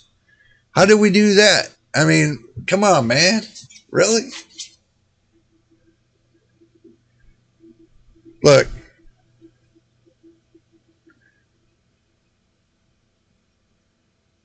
when you have stress issues and everything else, you got to find a relief somewhere. Now, I'm not talking about you getting it on with, whoever and whatever, whatever. So, but I got my fan thing fixed. I like that infinity mirror, though. What do you guys think about this infinity mirror here? I think it's pretty cool.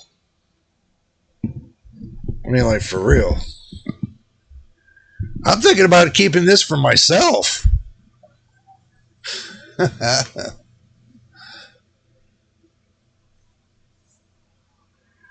Center one right here. It was right in between this. It was right here, this one. Down at the bottom. It's because of the cabling. I didn't think because where I had the second cable was landing on the blades. So I had to lift it up into the back, go up a bracket and then lift the cable up so it fits right in between the fan and the GPU. So it doesn't land onto the fan. It sits right in between the fan and the GPU.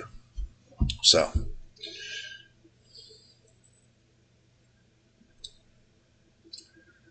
in Taiwan, Paul's Hardware asked Gamers Nexus about the community expectations, and Steve learned to check on their opinion, but has his own view no matter what.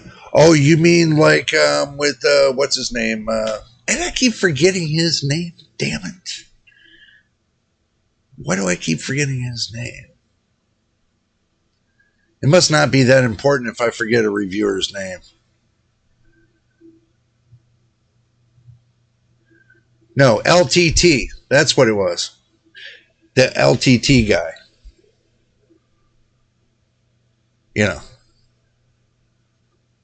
That's probably why I forgot.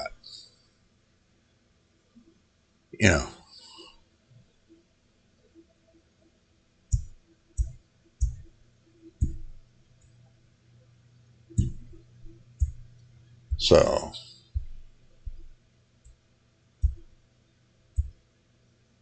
yeah, there it is, Linus Tech Tips.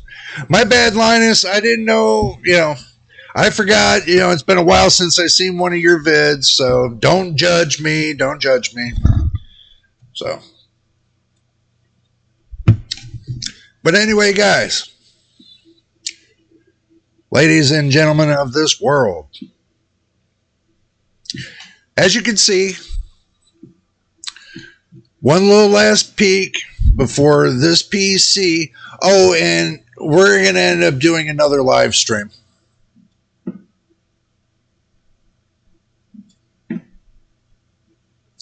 You know that, right? For the simple fact, because the M.2 drive did not come in. No, he wasn't even nice enough to send me a screwdriver. Come on, man. It's like, come on, man. He didn't even send me a screwdriver, man.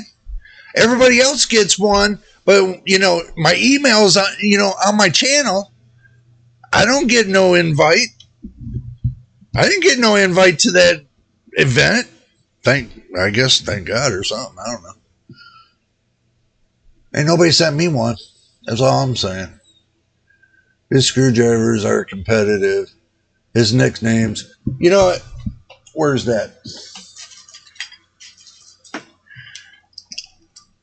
My screwdriver's competitive too. See? It's got the wobble, man. It's got the wobble, man.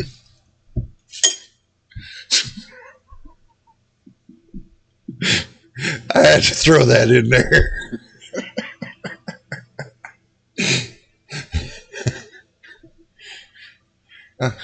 Oh, God. Look, cheap Walmart screwdriver. Look at this. Cheap $10 Walmart screwdriver.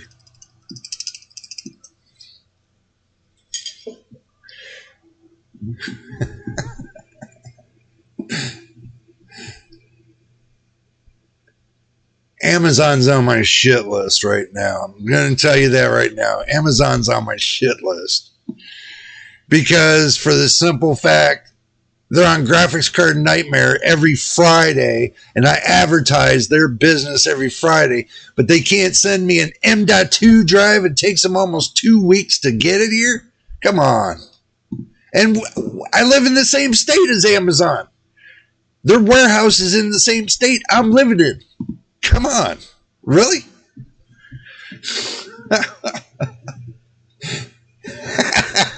Yeah, it's got the wobble, man. That's for sure. It's got the big old wobble. Oh my God. Look, you guys seen the system? It's rocking, it's knocking, and it's not knocking, thank God. But is it coming from China? You know what? Everything that we get, don't matter if it's a graphics card, motherboard, or whatever, it comes from China. There's nothing that we have in our houses now that says USA. If you do, then God bless you, man. Because the only thing I got that says USA would be my, I don't know. I really don't know. I don't think I got anything that says from the USA anymore. It'd be nice to have something that said it. It'll become a collector's item.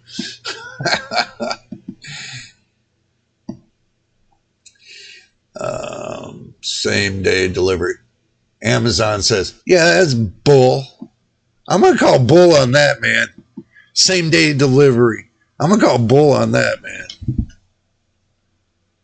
They're getting bad, just as bad as when China's shipping over here to the U.S. They should have had that M.2 drive in my hand on the 23rd, which is today.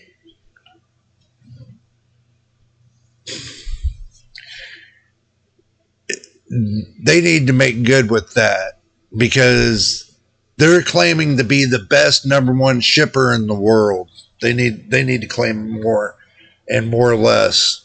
They need to keep up to their standards. Oh, I wanted to ask you all. This is a good question. How many of y'all waiting for the Ryzen? Was it Ryzen 7 8700 G? The 8700G. How many of y'all waiting for it?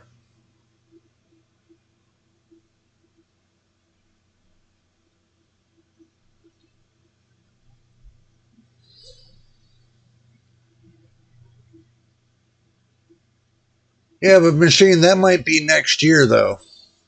It might take that long to get it here. It might take them about a year to get it here. That's what it seems to be right now.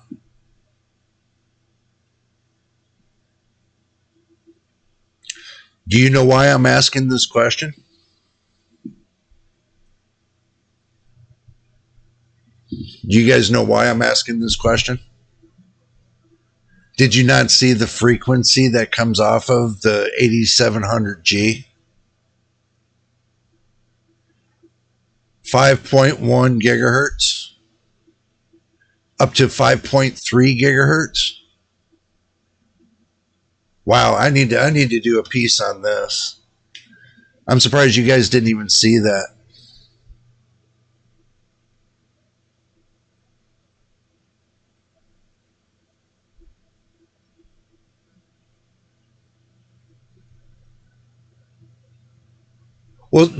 Well, see, that's the point.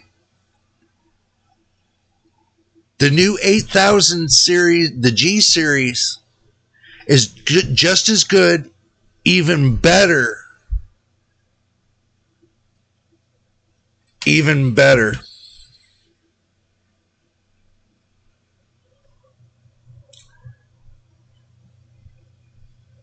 Think about the processor you have. Does it go up over 5.1 gigahertz? Your 7000 series. There's not many processors that go up past a certain amount of, doesn't go over, do you see any processors in the 7000 series that goes to 6 gigahertz? No. Do you see any processors in the 7000 series that goes up to 9 gigahertz? No. So,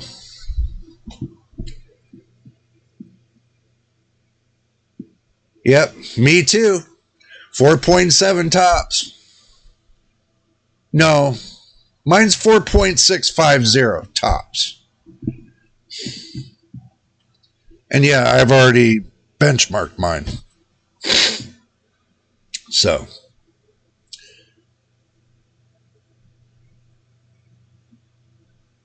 but think about the new 8000 series coming out. It's going to blow away the 7000, some of the 7000 series. And it's got an APU on it. It's got integrated graphics. It's got integrated graphics. That's keeping up with what? What kind of integrated graphics is that going to have?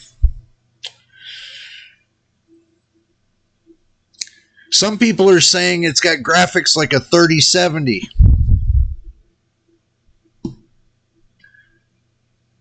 Some people are saying that.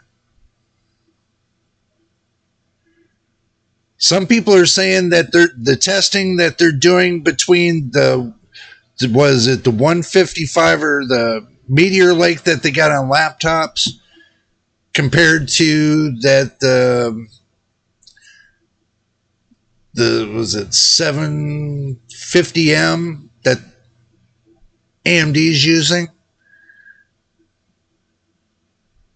that are better. The Meteor Lake graphics are supposed to be better than AMD graphics.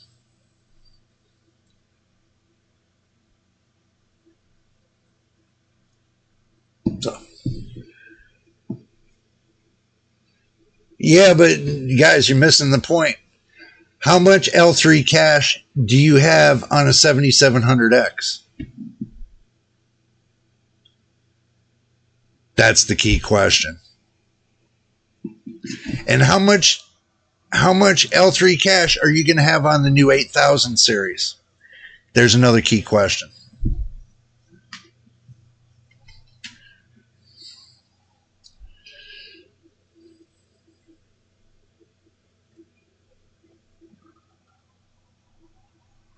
And also, too, here's another key question for you.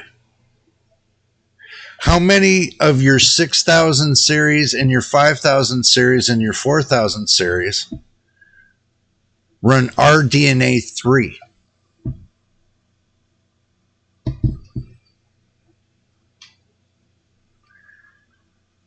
The 8000G series is running RDNA 3.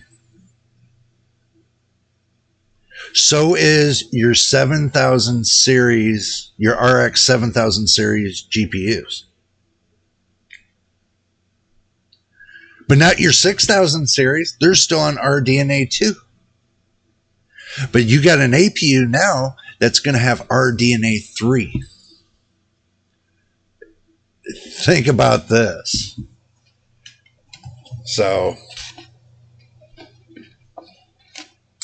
you'll have your frame gen, you'll have everything on an APU.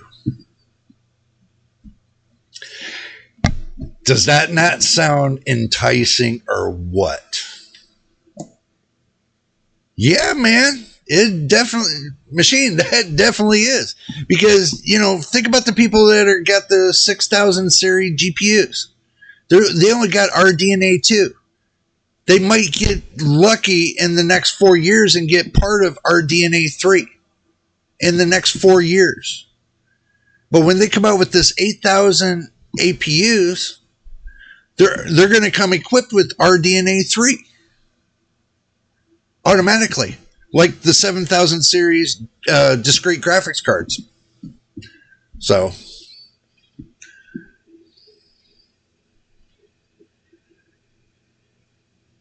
yep. But the 8000 series is RDNA 3. 3. Not 2. 3. So, something to think about. A lot of people are saying, do I need a discrete graphics card now? Because now they're coming out with that new style APU? Maybe not. Especially if they're going to put the 16 gigabytes of RAM on there like they're saying they're going to do. If they put the 16 gigabytes of not shared RAM. Dedicated RAM is different from shared RAM. Dedicated RAM takes a part of the system RAM, breaks it off from your system, and puts it away for you to use just for your integrated graphics. Which you can do on the 5000 series, which can be done. I've already did it.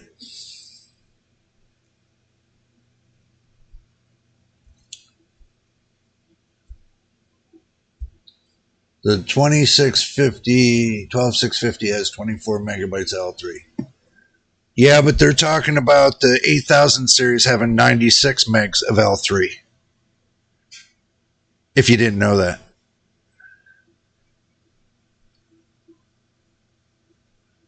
That's the rumor I'm hearing right now. But we'll find out more when it gets to the end of January of next year, or, you know, January 31st of 2024. It's supposed to be around that time that AMD is supposed to come out with the 8000 series.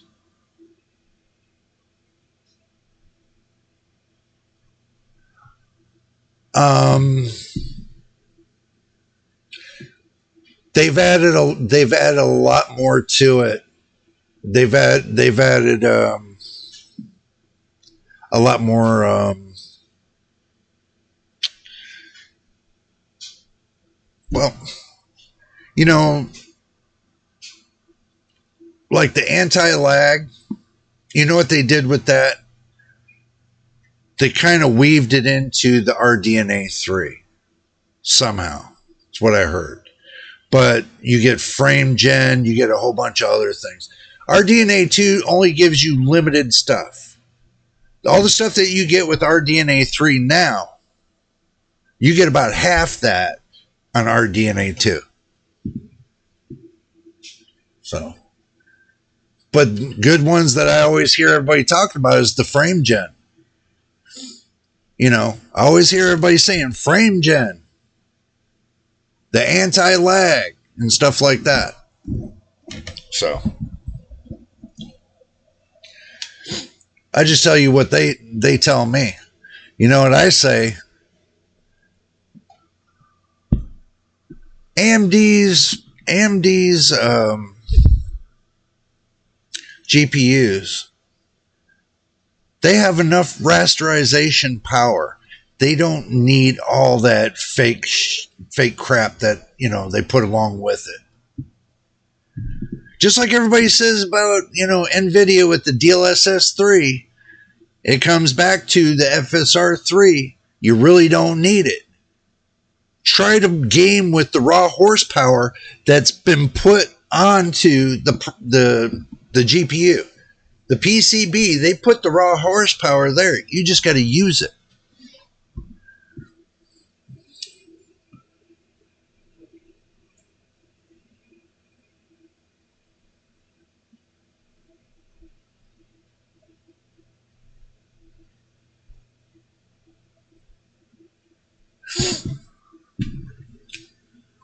I don't know. I doubt they're going to put 16 megs of L3 on there. I'm sorry to say, but I doubt they're going to put 16 megs of L3. There's one way to find out. There is one way to find out. So, let's go find out. Let's see.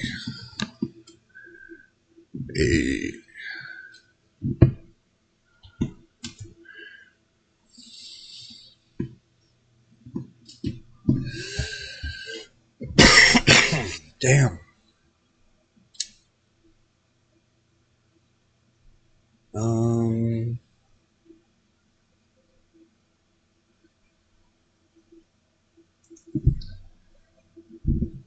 Huh.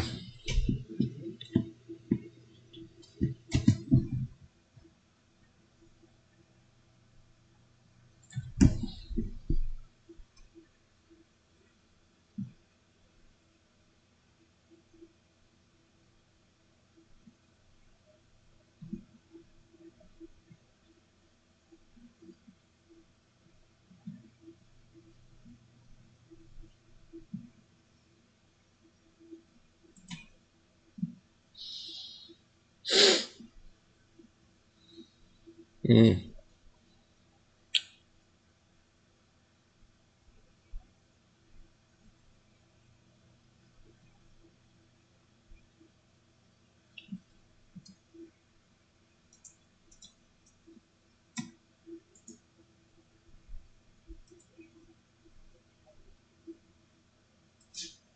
Okay. This is what we're going to do. We'll investigate it together. How about that? Go ahead and check that out.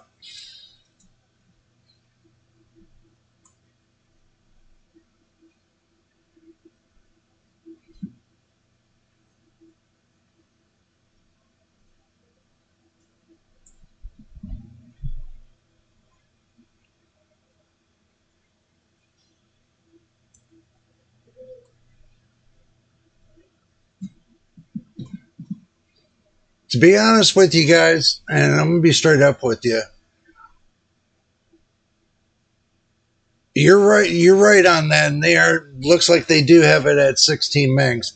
But my point is going to be this: they should have had that. If they really wanted to make it gangbuster, they should have ripped it out to at least 60 megs of L3. At least 60 megs. I mean, that would have been a ripper.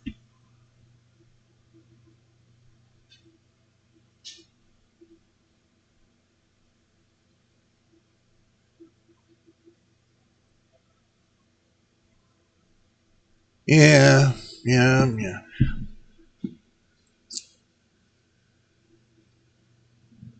There's no way in hell I'm going to pay $340 for it. Not for 5.1 gigahertz. I mean, it sounds enticing because it has it's the newest gen, and everybody's talking about it. But that probably, thinking about it, it'd probably be more or less like me going over there to Intel and buying a 14 gen. Am I going to do that? Nope. Not anytime soon. Because everybody goes back to the 13th gen and says 13th gen's better than 14th. Only difference, there's only 1%. A 1% difference between 13th and 14th. Except for the 14700. Because it's got a little bit more core. Whatever.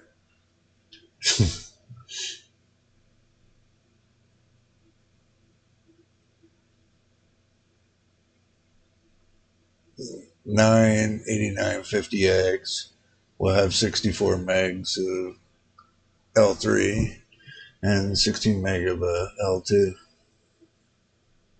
Depends on if they're going to actually produce them, though. It's still speculation right now, because for the simple fact, AMD hasn't come out publicly and said they're doing these. They come out publicly and said about the AM4 5700X3D. They did say that publicly, but as far as, the specifications for the 8000G series, I know they did that video and they tried to pump that in there, but to me, they didn't pump out enough information for it, for the 8000 series.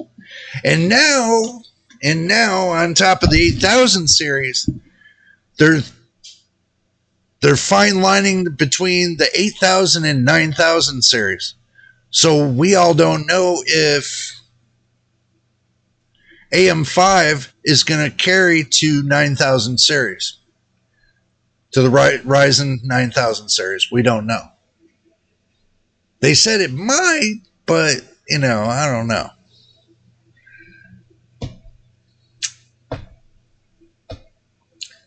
$14,600 is sometimes considered to be more efficient, and some reviewers say it's less efficient compared to a 13600K. Well, actually, the 13600K is less efficient compared to the 13700K, which has more cores.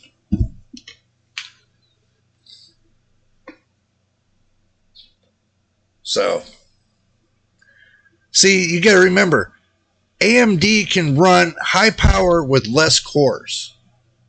With their GPUs or their CPUs or whatever. They can run high power with less amount of cores. But when they start adding cores into their stuff, scratch that, reverse it. When Intel can run less cores and get more performance compared to AMD running more cores and getting less performance, that's what it was. I almost got myself confused. The best APU for graphic stuff so far is the 57. Hey, kudos to you. High fives. Yes, I do agree. But you know what? The 5600G is not bad neither. I know, because I got the processor. I spent almost 11 months with that processor doing my YouTube and gaming and everything else with the 5600G. So, come on. That's kind of, something to think about.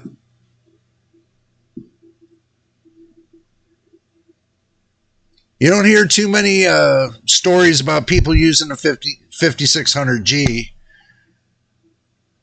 because they say, because it's only got 16 megabytes of L3. So what? It runs just as good.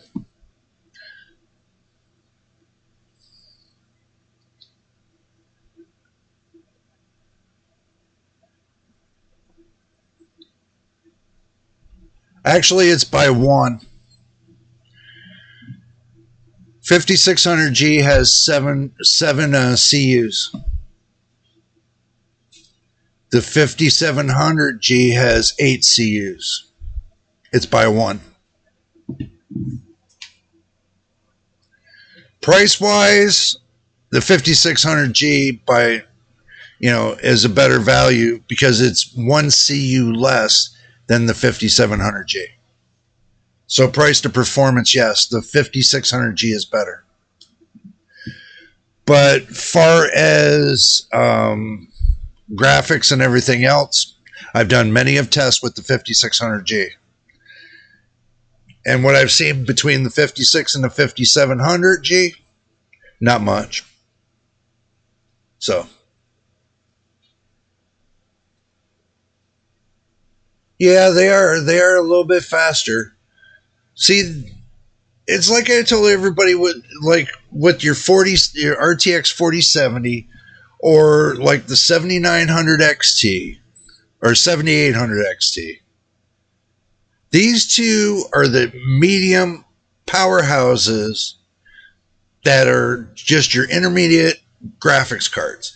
Now, with the 5700s, the 5700X, and the 7700X, those are your two mid-level powerhouses processors. Okay. Now you can put in a 5800X3D and have it keeping up with the 7800X3D, which that still blows my mind a little bit. A AM4 processor, the 5800X3D, keeping up with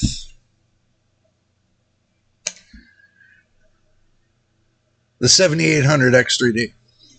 It just blows my mind.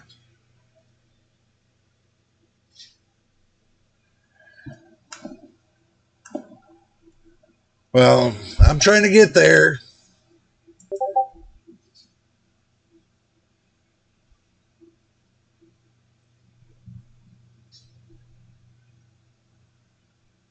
Oh, yeah.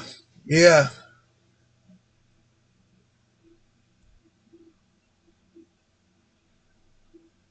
And I did see about the 5700 coming out too, yeah. But the Ryzen 7 5700, I wouldn't think about buying.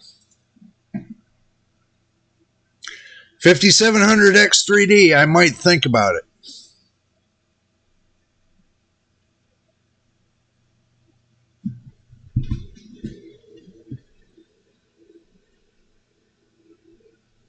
Yep. The size and, yeah.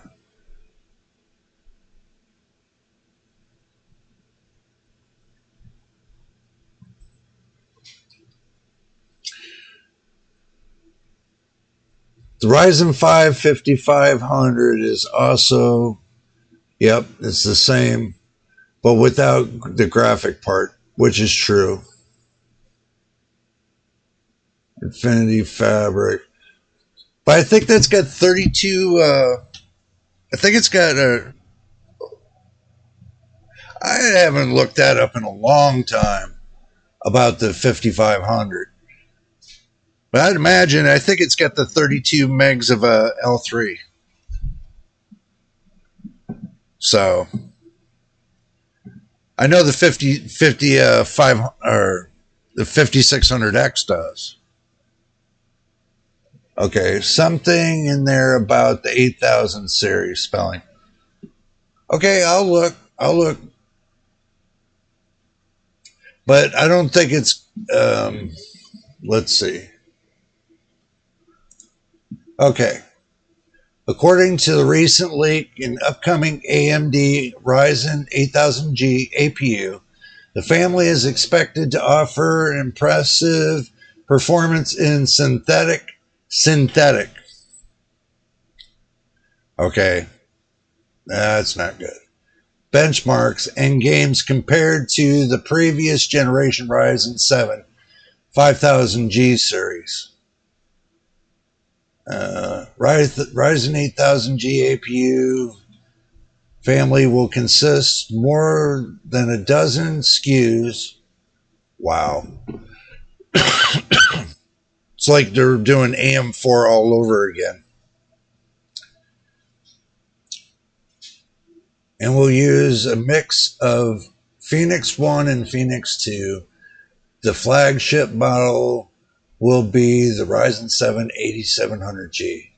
That's the flagship, which offers 8 cores, 16 threads, 4.2 base clock, 5.1 boost clock. Ryzen 5 8600G APU, 6 core, 12 threads, 4.35 on the base and 5.0 on the boost. 6 core, 12 threads. So they're saying it's no better than a GTX 1060. Oh, wow. That sucks.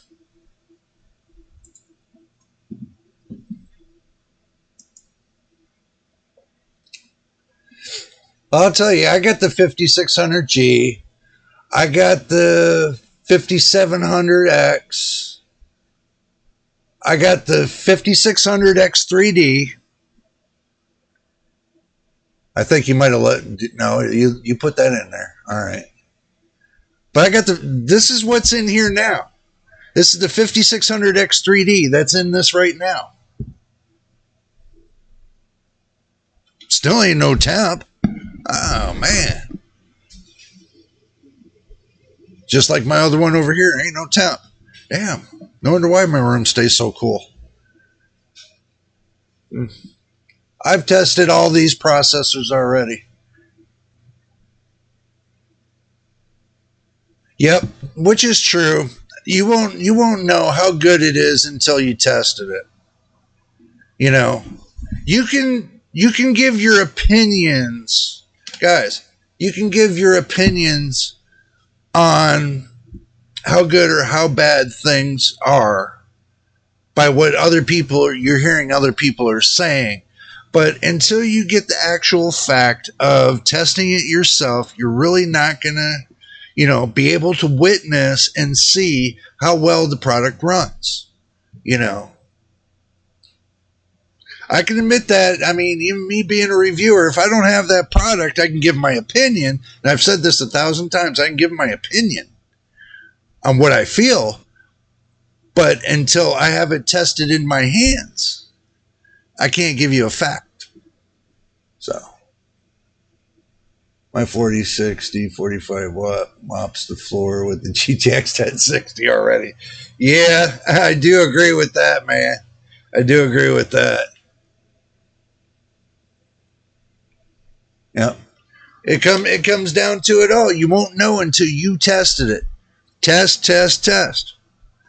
But you know what? And guys, hear me out about this. If you test so much, day in, day out, you know what you're missing? Playing the games. And that's the whole reason you got your computer for, and you built it, and you made it the way you wanted it. So, enjoy the game. For real. Just enjoy it. A future shirt when you become next hardware unbox. Look,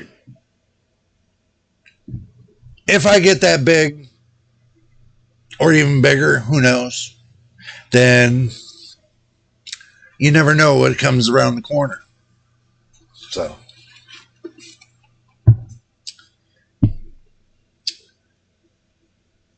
I try not to hurt people's feelings when comparing hardware. For the consoles, luckily, at least in the past, it used to be all the same. Yeah, it did. Look, I'm gonna agree with that.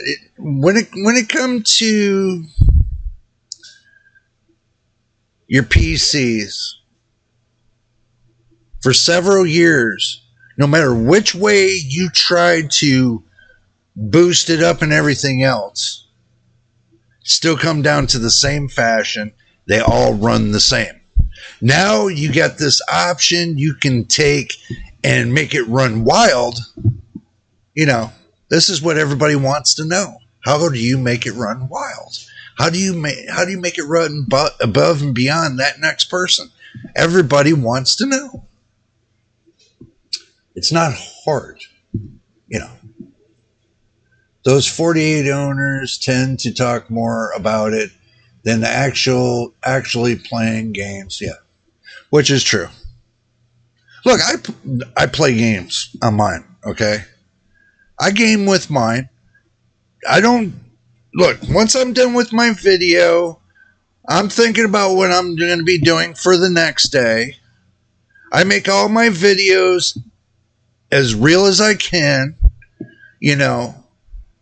So when you see my videos, it's only 2 hours later from the time I recorded it. I don't record my videos from a month ago or a year ago. Mine are within the same day. That's what separates me from the boys. So my videos are the same day, and I do them as close as I can to the time. So that way y'all see with it being more real than being fake. I don't like doing fake videos. That's not me. I don't like to be the kind of person that likes to do fake crap. I'll be me. Trust me, I'll be me. I ain't got no problem being me. No. Don't forget me when you get to be. I don't forget nobody. How about that? I don't forget nobody. I could use a job. I wouldn't blame you, man. You know, you never know. You never know what comes around the corner. You never know what could happen. One day I might be like at 300 and over 300 subscribers, and then next day, boom, I'm over 1 million subscribers. You never know what happens. That's the roulette wheel of YouTube. So I'll be the cameraman. I ain't no problem with that. You know where my camera sits? Right here. It sits on a pedestal right here. Doesn't move. So, if all else fails, I will become a VTuber. Yeah. As you know, it's coming. That's one thing I wanted to talk to you guys about. You know, times are going to get so tight that when it comes down to making videos and stuff anymore, people are not going to be watching the tuber anymore. You guys need to really think about that. Not a lot of people left are really watching the tuber. They just applied to your channel and then they don't even get up on there. Look how many people we got up here today. I had a total of 7 that was on the channel today. But only got 2 of them in chat. Maybe 3. So, you know, I'm getting there.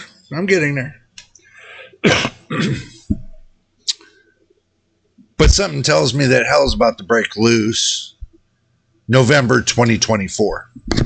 And that's all I got to say on that.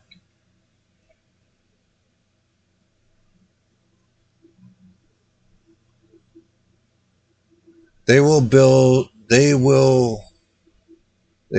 for value. Yeah, they could. Low budget builds, yeah. That seems to be what's going on now these days, the low budget builds. People don't want to spend over $1,000. People want to spend between $300 and $700. That's their budget line. Some budgets go from $200 to $700. So, yeah. If things become tight, man, everybody's budget's going to be down to like $100 to $200. You're going to be fighting your kid for an allowance, be asking them, you got a kid that's over 20 years old. Son, when you going to give me my allowance? I want my graphics card. That would be cool to get the kids to buy your computer stuff.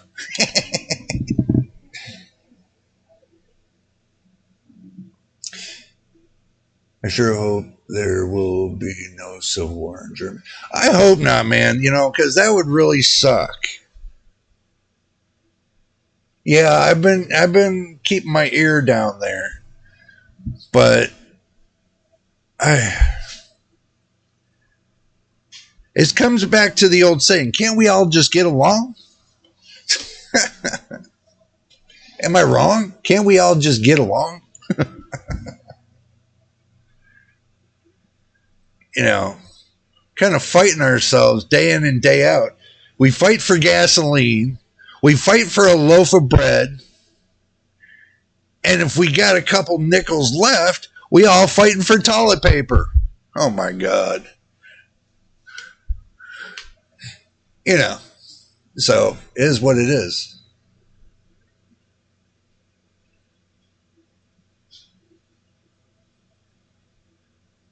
Knives versus natives.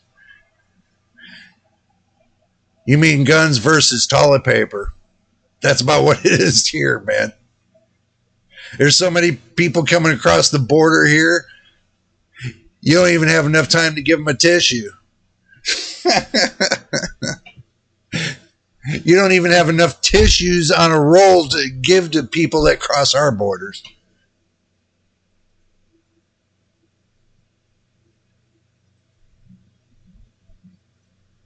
Yeah, well, yeah, it could, but not when you got the big government trying to kill everybody off with the virus.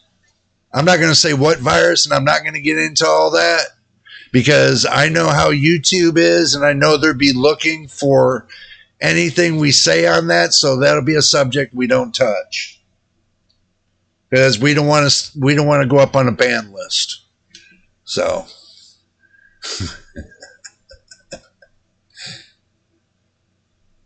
Yeah.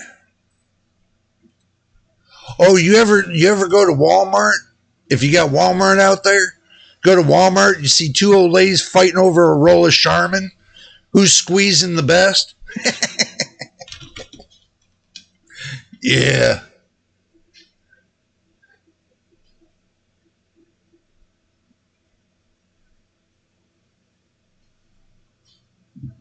Oh, I hear you.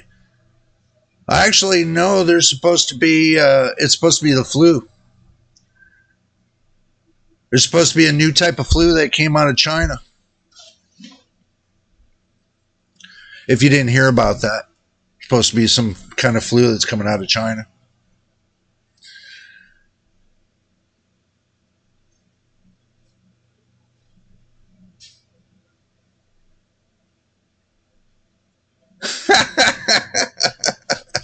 Machine, it's all good, man. I'm just saying, I know I went into a couple Walmarts and seen the fights. Trust me.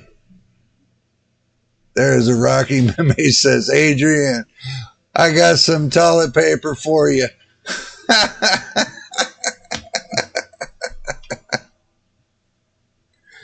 Oh, man.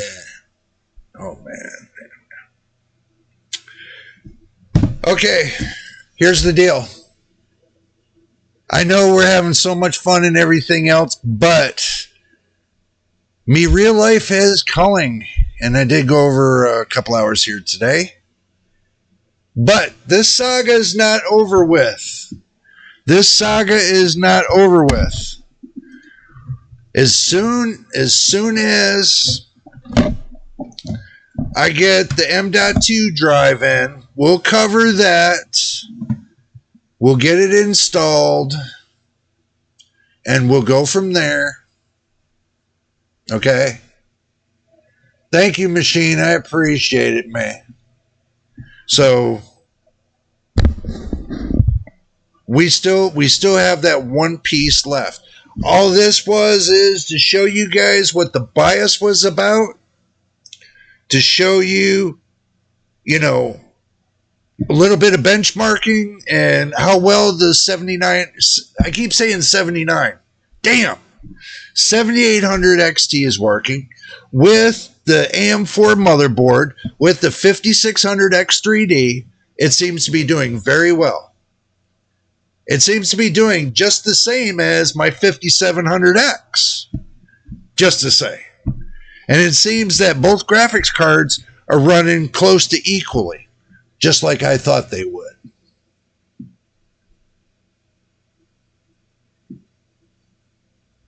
Thank you, man. I appreciate it. Yeah, it has been a calm day. You know, we got a lot accomplished today, so it does look good. So, but anyway, you guys have an awesome Christmas. Right back, machine. You have an awesome Christmas. And you guys won't see me until the next video, which will be after Christmas. So, you guys do have a great Christmas. You're most welcome, man. You're most welcome. So, but anyway, this is the end of this part. But we got one more part to go. We got one more part to go. So do stick around, because it looks like we got another part coming up. But if this is your first time here, make sure you subscribe. And if you've already subscribed, welcome to the family. Welcome to JJ's PC Builds community. And my veteran subscribers, as always, much love to you for all that you do, helping support the channel, watching videos from beginning to end. And telling your friends to come on down, watch the videos from beginning to end as well. And subscribe. So, I want y'all to have a Merry, Merry, Merry Christmas. Stay safe. And don't do anything that I would do. So, well, don't do that.